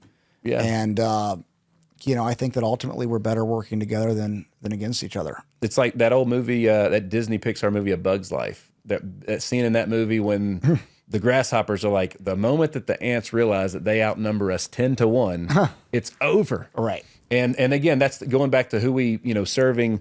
We're so caught up on the issues about how the next leader of our free world, not states, of our free world, how we're only fighting over the stuff that affects us. At the end of the day, the other world leaders are extremely intelligent. They're extremely smart. They're extremely powerful, and they didn't get there on accident. And we need to have the best person that can go up there and have a conversation and work the deals and transactions that need to happen for us to move forward. Have you followed Javier Milei in Argentina or Bukele in El Salvador? Oh man, you got to look him up. You'll enjoy it. Okay, check out Bukele, the president of El Salvador. Yeah, I mean, he took that country from being the most dangerous country in the world, to in 4 years having a lower murder rate than the United States. And then the president of El Salvador is Javier Milei, or rather, the president of Argentina is Javier Milei. He won last year. This is his first year in office. He was an Austrian economist. He's a wild Elvis-looking dude. Yeah, but just slashed a bunch of different parts of government, made it really small, and talk about two men leading. Their countries. And Trump is, likes both of them a lot. They like Trump a lot. Yeah. And they're really showing that, what can be done. Yeah. It's different, I think, with the United States. We are the leaders of the free world. That's right. And, with the amount of debt that we have, who knows what's going to happen. But I would definitely rather have someone negotiating on our behalf like Trump than, good old Kamala. There's a couple things. First of all, has Murphy ever asked you to you need to come to the prayer breakfast in D.C. with us? So we're delegates for the state of Tennessee. I would love that. Yes, dude. We get to hang. First of all, at that prayer breakfast in D.C., let's say those 2,200 people last year, I think 60 to 65% of the people at the prayer breakfast are not United States citizens. Okay, I'm talking. We heard from kings and presidents of other countries. We're talking to people straight up from Haiti and everywhere else. And the perspective that people that live here in the United States are not given from the other aspects of the world is crazy. I was shocked at how many of what people think in the rest of the world about Donald Trump and how different it is here. Most of them, everybody we talked to from other countries loved him. Yeah, they still love him because he brought peace. They see him in a totally different light than we do. It was mind blowing. You got to go with this. It's a great thing. It's really cool, the history and everything else. Yeah. Seeing the Secret Service do what they do, and we heard from President Biden, and and everything. It's a really, really cool thing. Awesome. Yeah, I would love that. I've heard Murphy talk about it, and he said he really enjoys it. Not to mention it's probably the greatest networking event, like, just from building relationships and whatnot. Like, there's so many awesome people that we're supporting or doing business today. Like, I met Dr. Stephen Lloyd there. That was the Hulu show Dope Sick. Michael Keaton played the doctor that got hooked on Oxy and all that stuff. That's based on Dr. Stephen Lloyd. Michael Keaton played Stephen Lloyd. He's in Mount Juliet right here in Nashville. He goes there. So I had a great interview with him, him telling his story about all that stuff and everything else. There's just so many amazing people. So many of my podcast guests on my own show that I met at that prayer breakfast, and we're doing great things today together. Awesome. Yeah, it really is. I would absolutely love that. Let's go to your podcast because, what is HitLab Creative Studios, and how did you start that? So in 2020, the world's changing a lot, right? And we're making we kind of got to a spot in our journey in insurance where there was some other opportunities that were starting to unveil themselves, and we had to figure out how to be able to do those ethically and in line with all the contracts that we had in insurance. And that was the year that I met Brad. And I went on Brad's podcast in 2020. And at the time, I went on his podcast, because I liked him. And I wanted to learn more about him. But at the time, I thought podcasts were dumb. This is not that long ago. I didn't listen to any of them. I thought it was just bad radio. After I saw his podcast studio, and then the moment his podcast aired, I think I got like 10,000 new followers on Instagram overnight. I was like, all right, well, cool. I was wrong. And we're doing that. So I came home, and immediately we started figuring out how to build a studio that would do a lot of the things that his did, just I didn't have the budget that he had and the space and everything else. And I built this really kick-ass state-of-the-art studio, and I started my podcast. Well, right after that, then I created problems for myself. Like, all right, well, who edits and distributes this stuff? And then how do we promote it online? So I started building a creative team for my stuff. Then people started asking me, hey, can I rent your studio? And then that turned into, hey, could I hire your team? So the HitLab, that little agency came out of just need. It was like, I think we got a business here. And it took us a couple of years to figure out what that business model looked like, where we fit in the marketplace, who we could really help and whatnot, and how to do that. So that's where the HitLab came from. The hit streak was always my podcast. So anytime you can have hits in music and in baseball, right? And in college, I was on a music and a baseball scholarship. And you have a streak. I didn't know you're on music scholarship. Yeah, I was as a drummer. Oh wow, as a drummer. Cool. So I started doing that. Actually, Robert Brown, a guy from Overton, who was my best friend in high school, he played drums. And on the bus one day, he played drums on his lap, and I was like, well, I want to do that. Yeah. So I started playing drums, got a scholarship, and but if you can have a streak of hits in music or in baseball, it's a good thing. That's where the hit streak title came from. Okay. And then it was just like Brad said, hey, the one of the best content sources you can have is a podcast, because it's high production and you're the expert, right? You're at least an authoritative figure. Yeah. And then the other thing he was like, there's people you should be doing business with that won't take your phone call, but they will when you have a podcast. Interesting. And I was like, so it's a networking tool? He's like, yep. And he was true. It was 100% fact. So my podcast, it's monetized now. It's a great revenue stream. However, for the first 2 years, it was the best networking tool, the best tool in my tool belt for growing business, period. Owners of the Nashville Soccer Club, you've been a guest. Literally people that I have no business talking to on a day-to-day basis. Now I'm associated with them online forever. They take my phone call. We did something great together. We collaborated on something that changed some lives. And now all of a sudden we're forever associated together. I'm getting to work with Coach Tim Corbin, or, songwriters, musicians, executives, guys that run billion-dollar companies. Why else would they sit and talk to Nick for 2 hours? Yeah. That's a great point. So it changed our whole aspect. Now, the first year we had it, it was a massive expense. And, my wife's amazing, but, there was a lot of conversations like, gosh, man, how much longer are you going to do that? Because think about that. You spent, $130,000 on that last year, Nick. What could we have done with that? Where's the return on that? Yeah, exactly. So but the relationships have been she's got great relationships because of that podcast, you know? So the return on investment for the podcast was relationships, but then it was my job to go get a return on those relationships next. That's right. That's right. What is the goal now with the podcast? My goal from starting it from day one. So I'm the voice of a Sirius XM radio station called Y'Alternative. Okay. All right. So like for instance, as we sit today, it's in-app only. However, it's always on, like it's been on channel 55, been on channel 303. They bring it back based on like when, what's the big festival out in Cali? Stagecoach, is that it? Yep. So they had a big thing. It was on, I think channel 50, 55 for Stagecoach. I had to record a whole bunch of stuff promoting the Stagecoach lineup and whatnot.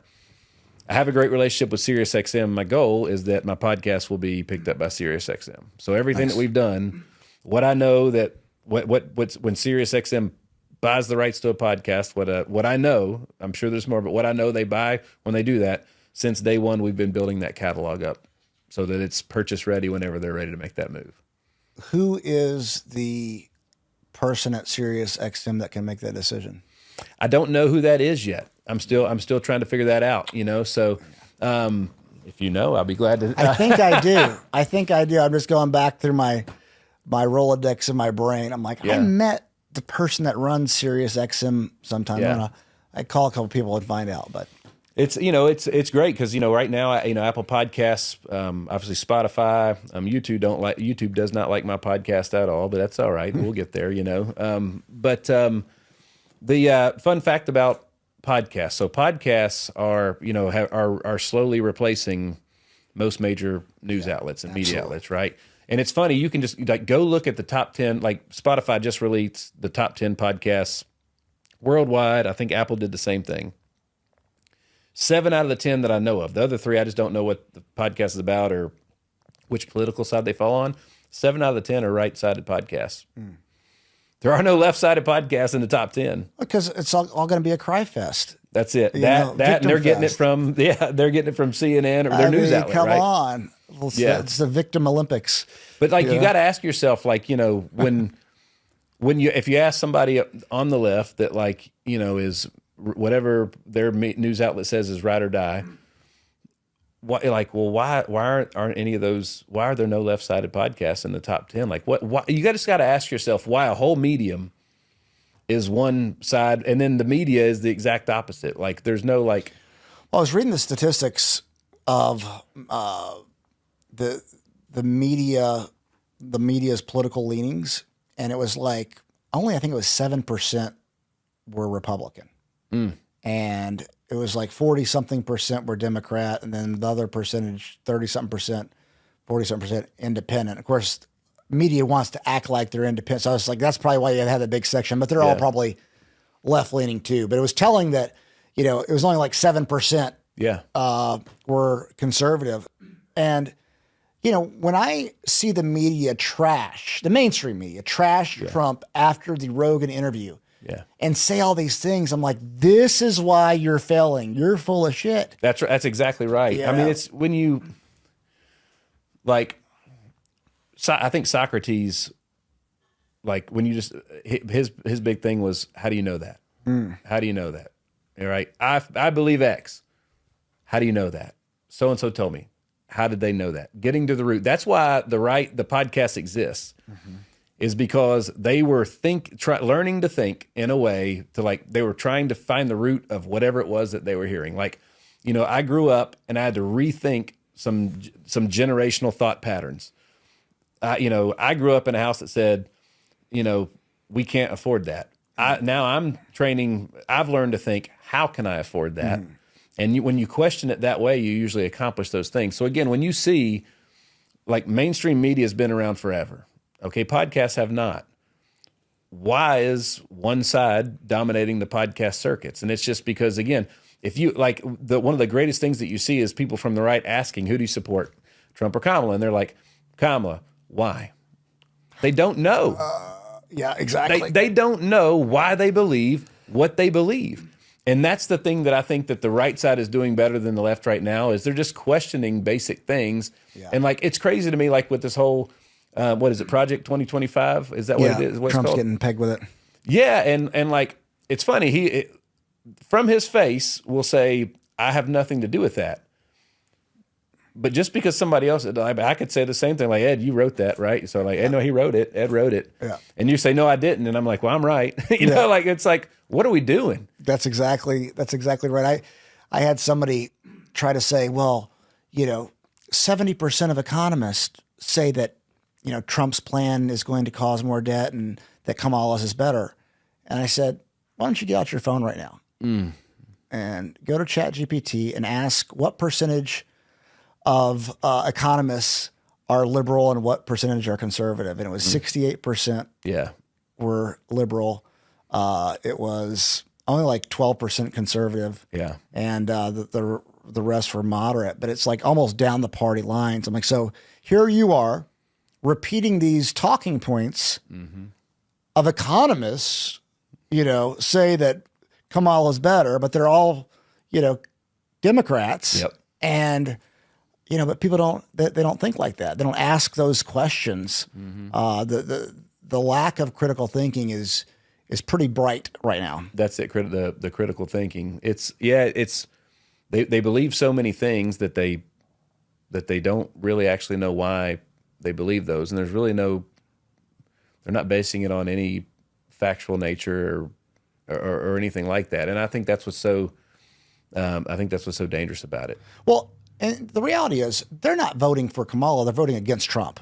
That's and exactly I get right. it too, by the way. I understand why you wouldn't like Trump. I mean, I get why, 100%. But stop acting like Kamala's like this. She was polling at 2% when she primaried. Oh, yeah. In 2020. She's a horrible candidate. Yeah. And you're just voting against Trump, and that's fine. I'm not even mad at people over it. Like I get it, but stop acting like Kamala's this amazing. And feelings are not facts in any way, shape, or form, right? So however you feel about him, that doesn't necessarily make him the right fit for the job or not. Right. Oh, no doubt about it. It's frustrating, and I think that it's just a shame that growing up there's just so much change within our foods and the medicines that we take, and what is put in front of us as far as news goes. And first of all, it's all bad news. There's no good news. There's a lot of good news. They just don't talk about it. But like the foods that we ate growing up at the same restaurants aren't the same foods that we're eating today, even though it's labeled the same on the menu and it looks the same. It's not the same stuff. And when you think about like, I at 40, so we're 43 as I sit today. My daughter's 3 years old, right? So my daughter is unvaccinated. All right. My son was vaccinated early. However, 12 years ago, it was the amount of vaccinations that the schedule was so much less. It's like, what is it, like 10 times more or more that like 79, I believe now. Versus when we were that age, it was like 18 or something like that, so which is just crazy. But get this, my daughter is pretty sharp at 3. My son, vaccinated, was diagnosed autistic at a young age. He's not autistic, right? He grew out of it, ironically, after we stopped giving him all those vaccines. Interesting. Wow. So, but again, we just, as a parent, why would I not? I question everything else. I question what they watch on TV. Like we used to, is PG-13 even the same as it used to be when we were growing up? Because I remember as a kid when I'd go to the movies, my parents would be like, if it's rated R, you can't go. Yeah. Well, what they were they knew nothing about the movie except the rating, which means they trusted the source in which that movie was rated. Right. At some point in time, that trust got abused. Yeah. From like when our doctor said something as kids, that was what it was. It was everything. And but again, now you just got to question. We've just learned a lot. We've learned that it's not the same industry it was. The doctors are motivated in different ways. And do I believe in Western medicine? Absolutely. If it's not abused and used in the right ways, right? Yeah, it's definitely not meant to make you healthy. Western medicine, it's great when you got emergency medical issues, but taking a pill for your problems generally is a bad idea. Absolutely. I mean, it's just get on a good diet, do some meditation, work out, combine those 3 things, and you can fix most of the health issues going on in the country. Medication is not a excuse to make bad decisions, to continue to make bad decisions, whether it be your diet or whatever else. And man, I had him, gosh, he was on the podcast.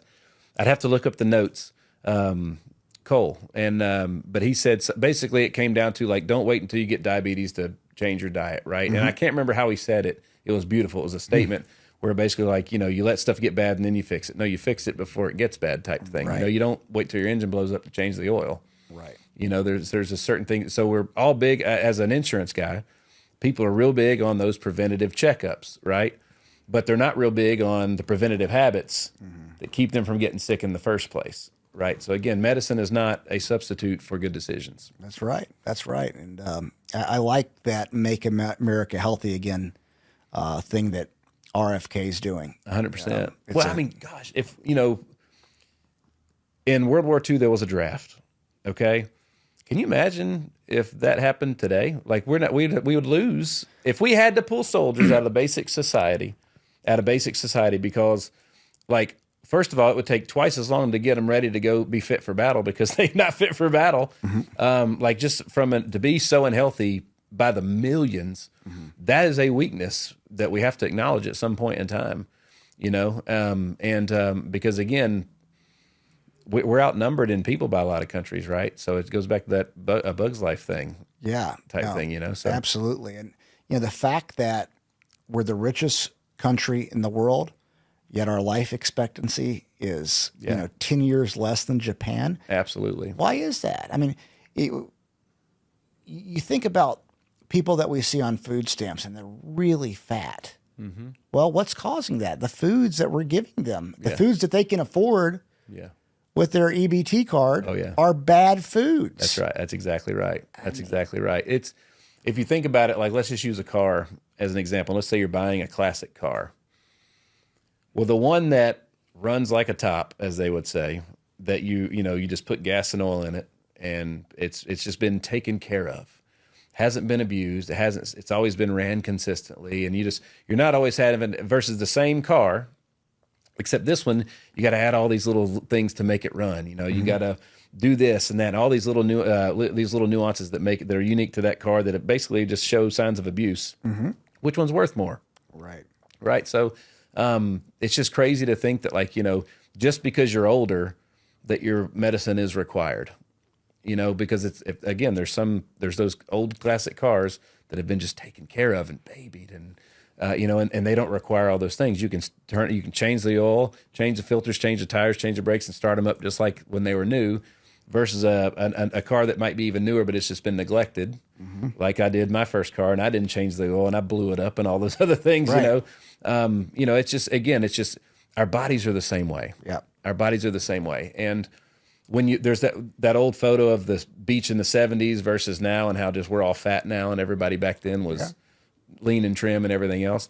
Like it's not that hard to figure that out. Yeah, man. By looking at a photo. No doubt about it. It's one of those things that blows my mind when you think about it. I think it was 70%, don't quote me on this, but I believe it was 70% of kids that enrolled in the military aren't healthy enough to go in. That's exactly right. But again, when you're this weak by the masses, that it is easier to win. You said that earlier. It's never been easier to win. I agree with that wholeheartedly, because at the end of the day, you're facing weaker competition at scale. Exactly. No, it's easy to get ahead in America these days. Yeah.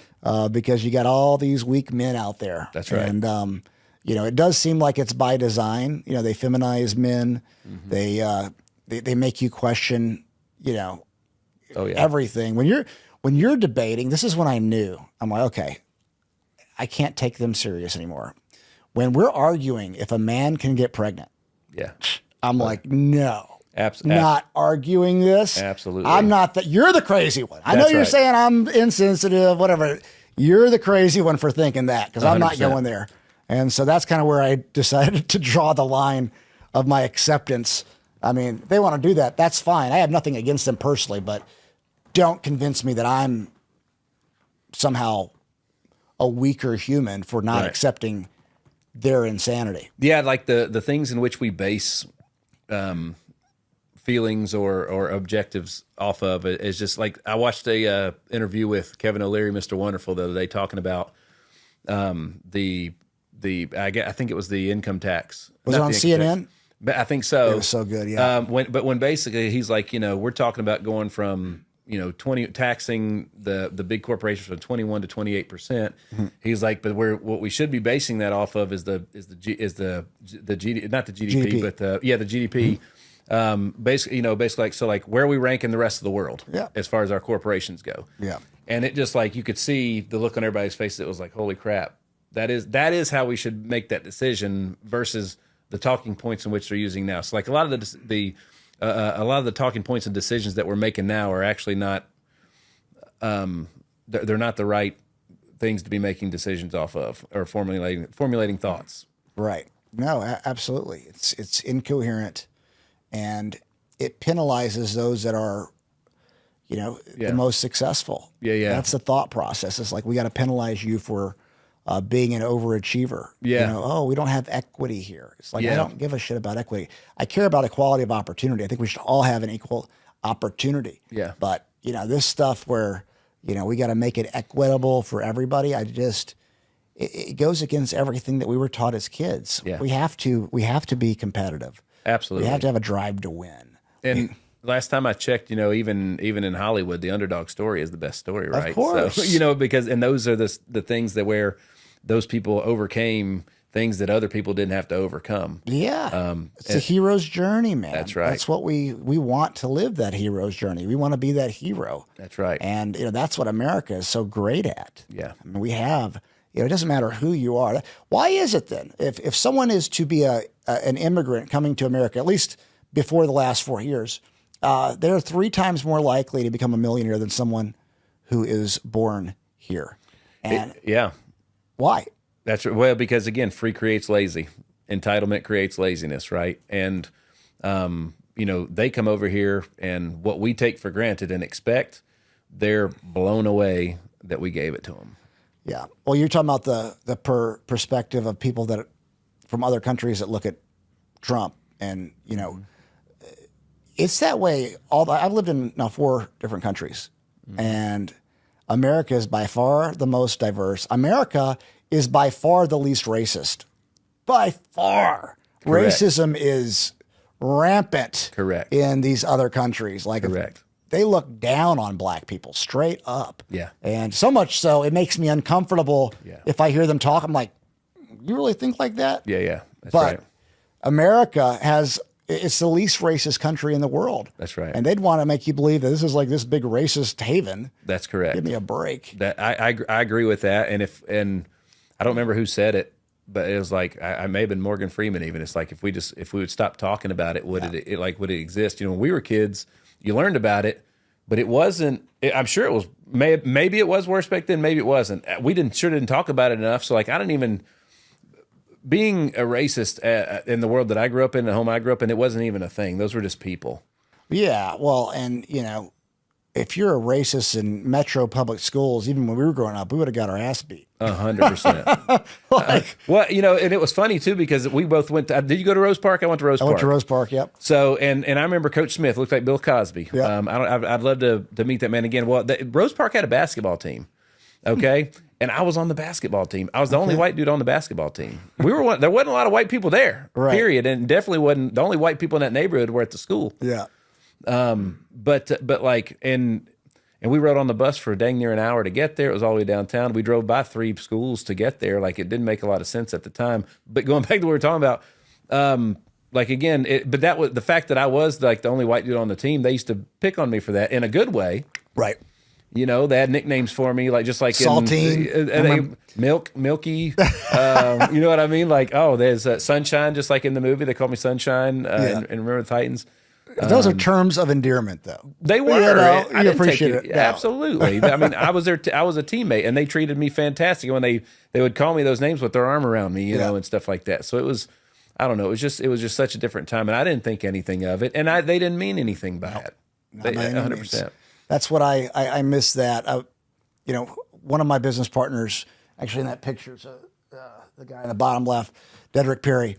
Okay. He's a black dude, and it wasn't until 2020 I was walking down the street during the George Floyd stuff, and he went to historic black college, fraternity, et cetera. And so we talk about race for years. I mean, we talk about race in depth with him and my other black friends. And I was like, damn, Dedrick, it's the first time I've ever walked down the street and realized you're a black guy. Yep. And it makes me sad that I've got that now is a thought in my head. Yeah. I'm walking with a black, because before, just my brother. Yeah. And society's put such a lens on it. It makes me sad. Yeah, it makes you, my best friend growing up, Robert Brown, is a black guy. He went to Fisk University, and I'll never forget when I used to go visit him on campus at Fisk. First of all, like, I was the only white guy in the dorms, but there were nobody looked at me crazy. I was just a guy on campus. I wasn't a white guy on a black campus, right? Exactly. And I remember in the first time in the workplace I ever got called racist was by a lady, and she just wasn't happy with me because as a matter of fact, when she called me that, I showed her a picture of my wedding party where I think there was 8 of us and only 3 of us were white. Oh, nice. You know what I mean? In my wedding party, so it's kind of welcome to Nashville. Yeah, that's right. And my dad was one of the people in my wedding party as well. So, again, the whole race thing, it's just so unnecessary, because at the end of the day, I'm not going to say it doesn't affect people. I'm sure it does. And there's just like, there's always people of extremes on both sides, and and both of them are wrong, know. But like, it's become such a thing that now it's even affecting people that don't care about it. Yeah, exactly. And that's the problem. It is, man. I think we got to do better with that one, man. They have made it so, for the vast majority of the public, taboo for white dudes to talk about the subject in any way. And I'm like, I just don't care. I mean, if people listen to my podcast, they hear me constantly talking about this stuff, because we need to talk about it. Like, a lot of it's bullshit. They're just programming us to think that this is the right way to think, that everything's racist. I think we talked about this on your podcast. The worst thing that you could do to these kids in the hood is tell them that they're less than. Correct. Because if they believe it, that's what they're going to be. That's exactly right. And so I think it's by design. I mean, people have to know, like the higher ups in the world, they have to know that if these people believe that there is actually all this racism, if they believe that the world is against them, that the white man's holding them down, they have less opportunity. That's a way to keep them down. Yeah. Oh, yeah. When you give back to lesser communities, the most effective way to do that is not to give them, it's to give them things that they need, but what they really need is access or a lens to something that other people have that they can't see or access, right? So, like, again, people showed me something that I wasn't able to see growing up at home in the middle class, when I got surrounded by the right people in business that showed me that there is a path there. Yeah. It's not just a hope and a dream. Right. It's like, if you do certain things, if you target that and you do certain things, you can get there. Absolutely. So like, that belief. Yes, that's exactly right. When the best thing you can give a community that's less than is belief. Absolutely. Straight up. That is it, man. Straight up. That's the difference. And if I were ever running for office, it would be a different message to the public. And it would be that I would be talking a lot of shit to that. Like, no way do you have less opportunity. If you believe that, that's what's going to keep you down. Absolutely. And as a matter of fact, when you start further from the bottom, or closer to the bottom than the top, when 2 people get to the same place and one guy went way further and had to accomplish way more, that guy is he's more of a hero. Absolutely. He's going to inspire more folks. It's that hero's journey. We want to see that. And absolutely. So again, freedom ain't fair. Freedom ain't fair. That's what I mean? So, like, that's the thing is, unfortunately they just can't do that. Just like that video I talked about in the beginning, where you take steps forward based on life experience. Yeah. Your circumstances, a lot of times people will let their circumstances define. Absolutely. Yeah. I mean, if you're a victim to your circumstance, you're done. Yes, absolutely. Because I could tell you a million ways that I've been screwed over. Yep. I don't even think about them.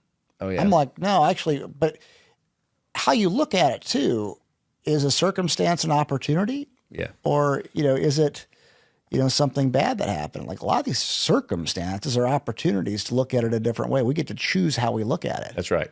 And I just wonder, with a message, like, imagine a city like Nashville that we grew up in, a real message of, hey, you know, these kids, a lot of them haven't heard that they don't have to believe that. That's right. You know, what do you think would happen if these kids really thought, you know what, that's bullshit. I'm going to do whatever. Yeah. I mean, it's kind of it has to be by design, right? It has to be, like it. Again, not everybody, you can't have all chiefs and no Indians. Okay. We'll probably get ripped for that analogy, I'm sure. but it's fact. You know, not everybody can play shortstop. Right. Not everybody can bat clean up. Not everybody can be the president of the company. Not everybody can be self-employed. Right. There has, you know, so, but how many people should be self-employed or not? How many people are robbing the marketplace, the world, of the gifts that God gave them and only them because they were trained to be an employee? They were, you know, I mean, gosh, one of the most powerful images I've seen lately is when they show how kids in school travel and how they eat and how they do the same thing, and how it's the exact same for prison. They travel in the same bus, just different color. They sit in the same seats in the cafeteria with basically the same food. You know, and like they enter class and exit class on the bell, just like they enter the cell and exit the cell. And, you know, although, you know, you're told one of the biggest mistakes I see young people make when I interview them, to be not a member of not a W-2 employee. If I want them for 1099, one of the hardest things that they have to overcome, and it was the same thing for me, was when I can't hit the snooze button, or I don't have to get up because somebody told me to. It's to get up when you know you should get up. Yeah. And when you go to school for at least 13 years, right, if not more, and then when you enter the workforce, so that means you've been told when and where to show up and for how much for that many years in a row. When you go into the workforce, and breaking those habits, breaking that thought process, breaking that comfortability, because it becomes comfortable. Yeah. It's amazing to me how suffering can become comforting. Yeah, that's a good point. That's a very good point. Like, and that will be the end of what makes us great, is that, right? So what is the saying that hard times create hard men create soft times, soft times create soft men, soft men create hard times, and that cycle over and over again. Yeah. So like, I feel like we're kind of going through that now, and it's like, man, it would have been fun, you know, so when we were kids, soft times created soft men, so to speak, and so on and so forth. And now we're paying the price of that as we're moving forward. But I mean, that's kind of the way that it is. It's made it easier for us though now. Absolutely. 100%. But even then, even the stock market, as it grows, there's dips in it. Right. And I think the one thing, like going back to that Rogan and Trump interview, that I feel like I wish he would say this, because I think it would make a lot of sense to a lot of people, is when they were talking about the debt that he drove up and how, and then his response to that is, oh, we were ready to go. We were ready to go. Explain what that means. Well, so what he was saying is like just like a business, I took on debt to grow. Yeah. Right. I took on debt that was going to yield a return, which would leave us in a better place than we started. Yeah. And that's what he's trying to say, and he just won't say it. Yeah. Or he's doing a poor job of saying it. But he's not explaining it well on that point.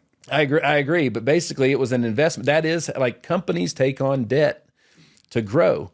We, like every kid in college that's not on a scholarship, somebody paid for that and took on debt. Well, and he would have taken on less. It was extra $6 trillion, I think, because of COVID.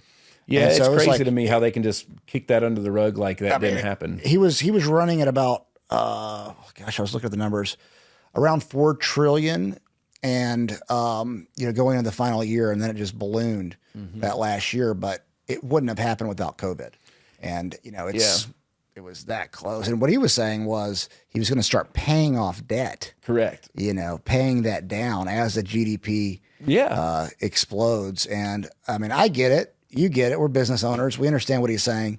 But I agree. He could articulate that better to the public. I mean, you're renovating this massive place, this historic place that you are taking on.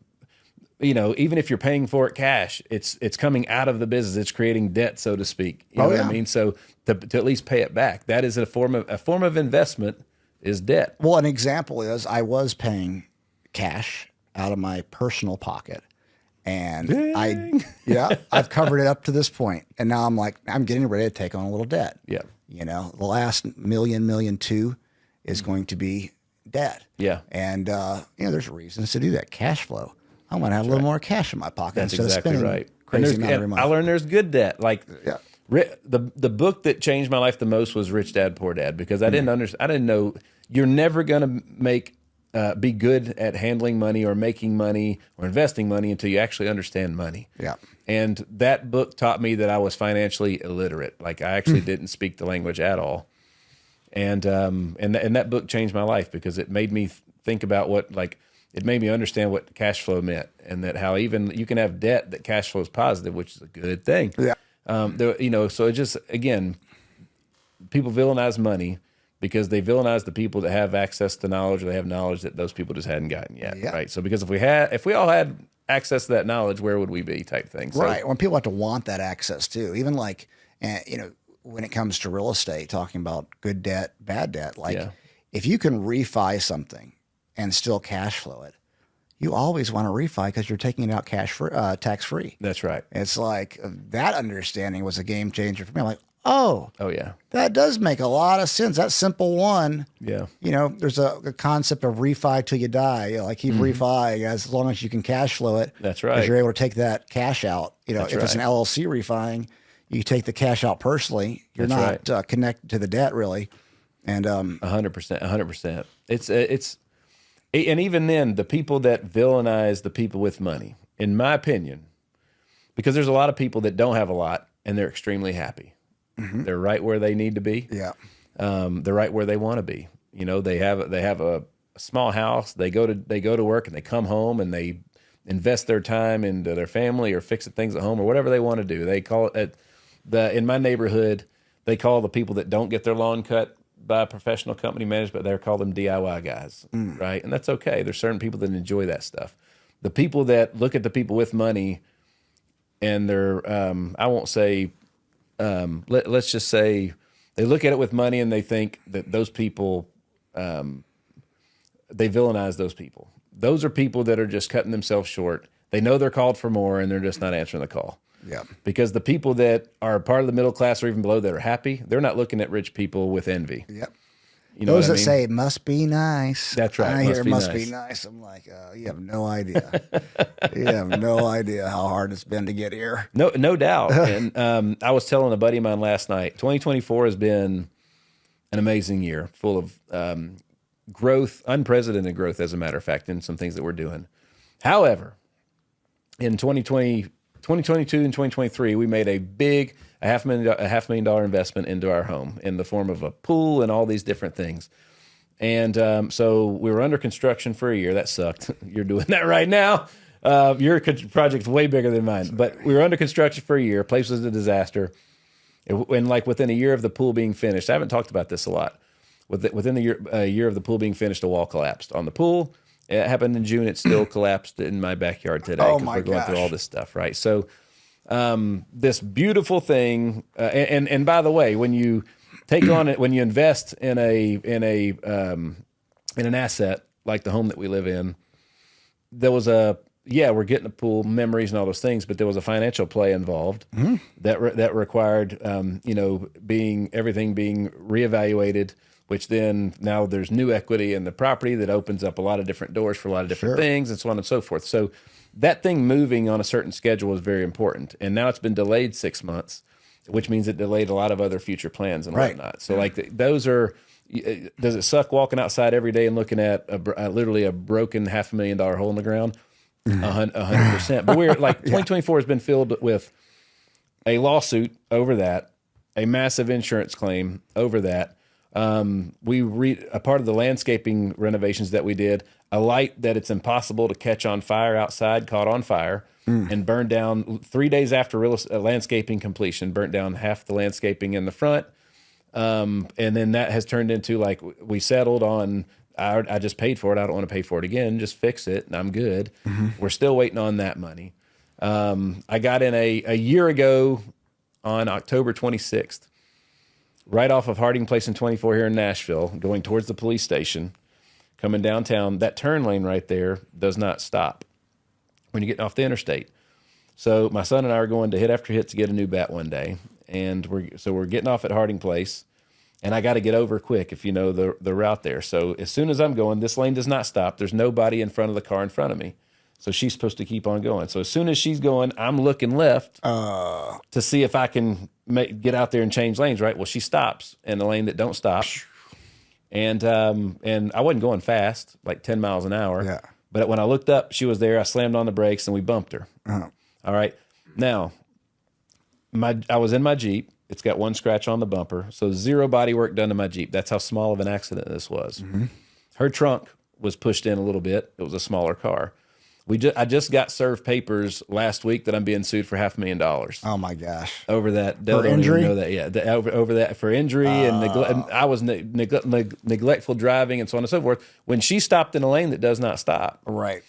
So like now I've got to go through all that. So there's been three huge things that when I look at 2024, there's a lot of things to be ungrateful for, right? When at the same time the letter that I got from over this car accident. I was like, that's the letter I need for the pool people. Huh. Right. All right. So I learned something. Yeah. Right. So, and even then there's been so many more things to celebrate along the way that have nothing to do with those three personal things that, like, again, what are you going to focus on? And what you focus on grows. Yeah. And we just choose to focus on the good things in life versus the negative things. And the negative things are like, I'm pissed every time I look at that sucker. So I'm just using it as fuel, man, to drive. And I'm like, all right, so if I was further along in business, then I would have had access to better tools to get this thing taken care of faster. So it's my fault that all this is going on, and only I can fix it. So again, I'm rerouting everything back to being my fault that that a piece of equipment malfunctioned and sank the cover on my pool and collapsed the wall. It's my fault that happened somehow, right? So I hope that the insurance company don't hear that and say, "Oh, you said it was your fault, so you fix it." But regardless, that's the only way that I know to drive and fuel myself to accomplish the next thing. Yeah. Absolutely. And I would say it's not necessarily your fault. In the end, it's your responsibility. There's the other difference between fault and responsibility. That's right. I used to actually, the only reason I'm not meaning to correct it, but I love that. One of the things that I dealt with, man, is I would blame myself for stuff instead of understanding the difference between blame and personal responsibility. And when you land on responsibility, it's a lot different than blame. And I would tell myself, this is all my fault. And I was actually, for me, putting myself down, where this is all my responsibility means I'm responsible for it, but I'm not putting the blame on myself. And for me, that was I did a leadership program that Warren went through, and there's a first part's called discovery. And that was one of the main things I discovered, that I was blaming myself. And I didn't understand the difference between blame and responsibility, and the weight just like came off my shoulders. That's massive, and that's probably like that is just one simple concept that everybody should study and try to again, everything's a skill set, okay? Yeah. So can you get good at taking responsibility for everything that happens to you in your life? That's right. Right? Because we're all good at placing blame, right? We've gotten really good at that. Yeah. I love how you the way you worded that, which is so much better than it's my fault. It's my responsibility. You're dang right. It's my responsibility. My responsibility. I love that. And I'm going to change how I use that moving forward. Think about it, because if I'm responsible, that's okay. I am responsible. I am responsible, and I am responsible. If that makes sense. That's There's right. different ways of saying that. And, I am fault. It's like, ooh, that's a burden, man. That's right. So I was so hard on myself. Yeah. I mean, just, I wouldn't talk to anybody else like I talk to myself. No doubt. And, we break ourselves down. My experience with myself, especially, like, dang, I've got to watch it because I'm hard as hell on myself. Yeah. And we got to give ourselves grace. I look at what you've done the last 9 years. Major turnaround. Major. You're dealing with, there's nothing. I can only imagine the stories you were telling yourself about yourself. All those doubts that we have. We all have them. We all share the same doubts. Absolutely. And you pulled yourself out of that, and you built a great company, and you are responsible for everything in your life, and that's why you're successful. 100%. 100%. That is like, again, it's just that is something that you have to master and get good at. And that's when it's the hardest to do it, is when those bad things happen to you. Absolutely. And but again, being an athlete, especially an elite one that played at the highest levels, that's the difference between the guys that change the game versus that play the game, is their ability. Like confidence is a skill, and they have a knack for that self-talk, right? So that the negative stuff is a driver versus a handicap, you know? And that is, so, and I always heard this, check this out, tell me what you think about this. So I heard one time that the voice in your head is always your dad's voice. I've never thought about this. Right? So mine is 100%. Wow. I got to think Mickey. about that. Yeah, that's incredible. Let me chew on that. So, I look at who impacted me the most in my family. I learned work ethic, discipline, toughness from dad. I learned some toughness and discipline from mom too, but mostly I learned empathy. Like I learned how to love from mom. I learned a lot of different things. I learned a totally different aspect from one of my grandfathers, who I spent as much time with him as I did my parents almost. But how he his ability to take really high stress situations, and he was the same. Like he was a saint. So like it's fun when you look at the people that affected you and so on and so forth. So when I heard that one time that the voice in your head, your dad's voice, well then somebody's gonna be like, well, I didn't have a dad, so well then it's your mom then, or whoever raised you, or whoever made that impact on you. All right. But that was what made me start thinking about that, is so you got to learn your sources. So if you are a very empathetic person, who taught you that, right? And then when you actually can identify that person and see that person in your mind, you start to take other great traits from them outside of just the empathy that they passed along. Yeah, because what made them empathetic was the way that they handled certain situations that you were a part of. Yeah. And being able to not just take the empathy and that they distilled in your like inner self, but like those situations just keep repeating themselves over and over again in life. You know what I mean? Like everything goes around and comes back. The styles that we wear today were cool 20 years ago. It's just funny how everything just repeats itself. That's right. You know what I mean? Right. Nick, in closing, we've been going for over 2 hours now. Really? Yep. We've been rocking for a while. Dale, okay, that's why Dale's had to stand up a few times.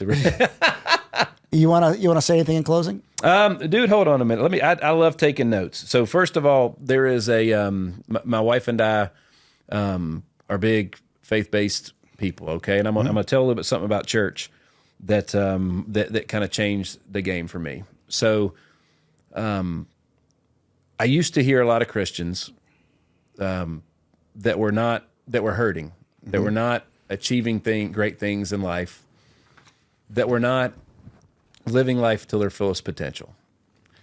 And they would say things like, I'm right where I am because that's where God wants me to be. Right? But if God puts you there, it's to grow out of it. Right? If he puts you in a tough situation, it's because he trusts you to overcome whatever that is, which will in turn inspire others. Right? That was something that somebody said to me one time is, faith is something that you can't see, touch, smell, or anything like that, right? So, and that's what faith in Jesus is, But he's like, but you can see God anytime you want in other people. That's where you see God, is in other people. So when I hear those Christian people say, I'm right where I'm at because that's where God wants me to be, I would question that and say, are you sure? Like, is this, he put you here to suffer and that's all? Not overcome it or anything like that, right? So so I struggled with going to church. I'm telling you that to say I struggled with going to church for a long time because I felt like I was surrounded by people that were in the moment during the service, and in the moment they left, nothing changed. Right? And going to conventions, going to events, going to hear keynote speakers and successful people, if you don't take what you heard and apply it, you wasted your time. Right. It's the same thing with church. So one of the things that my family does is every time we go to church, and my daughter's in children's church, obviously she's 3, but my son's 15, and we've been doing this for a couple of years now. We all heard the same message. As soon as we get in the car, what'd you get out of that sermon? And most importantly, how are you going to apply it to life this week? That changed a lot of things for us. The application is the key, okay? And I'm always taking notes. And I have a note on my phone where I'm always just That's good. That's good. He might think preacher might think I'm texting or something, but I'm taking tons of notes. But I had a couple of just little quotes that I just want to read off that I just love, that I wanted to leave everybody with today. So first of all, the things that we take for granted, somebody else is praying for, right? This is Romans 8:18. The pain you've been feeling can't compare to the joy of what's coming, right? It's beautiful. You wouldn't recognize those things. So this one was a big one. First of all, if you can't change the people around you, but you can change the people around you, right? Yeah. Love little stuff like That's that. good. Another thing I learned literally from a pastor is that, pressure doesn't exist. It's made up, right? It does not exist. As a matter of fact, it's a privilege. It means great things are expected of you, right? Don't complain about having a lot on your plate when your goal is to eat. It's all perspective. And I think the last one that I love was when you change the way that you look at things, the things that you look at change. Right? So going back to the politic thing. Yeah. When you look at Donald Trump on The View a few years ago versus now, it's literally an alternative universe. And it's just when you change the way that you look at things, the things that you look at change. Yep. Right? So that would be my take home kind of for everybody is just like, questioning things isn't a bad thing. And the things that you believe, what and who made you believe them? And then why do they believe them? Getting to those root sources of things.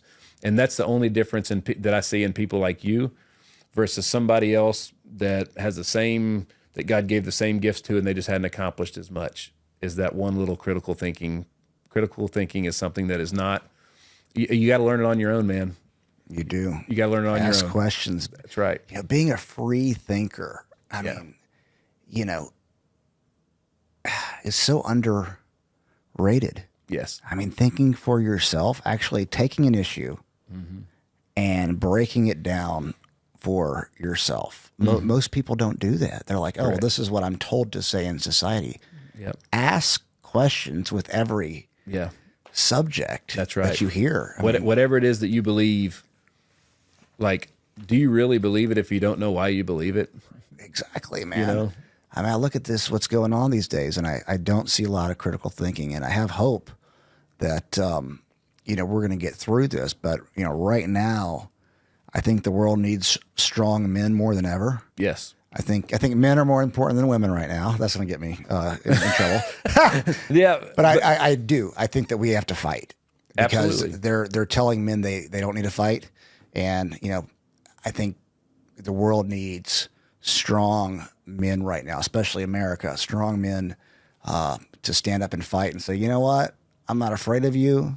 I'm not going to listen to BS. You're not going to convince me that men can get pregnant. That was my line. Yeah. When they say men can get pregnant, I'm like, no, they can't. Dude, they can't.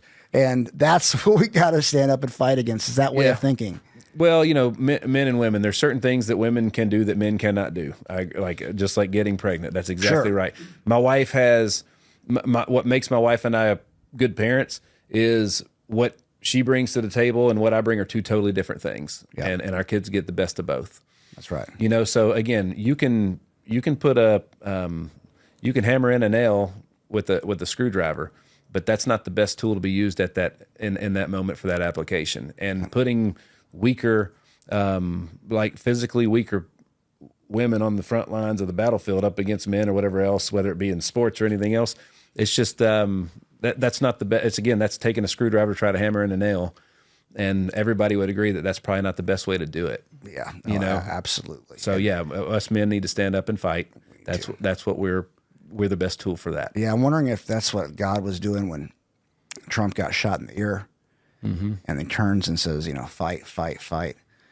I saw naysayers of that say, what does he even mean by that? And I'm like, gosh, if you don't know what he means by that, that's right. You're lost, man. That's right. That was one of the most inspirational things I've ever seen. It fired me up, dude, big time. And some people can't see what he means by that. And I think, it's up to us to really explain it to the world right now. Couldn't have said it any better, dude. All right, Nick, thank you so much, man. Let's do it again sometime soon. Anytime, baby. I'm in. All right, thanks. Bye-bye.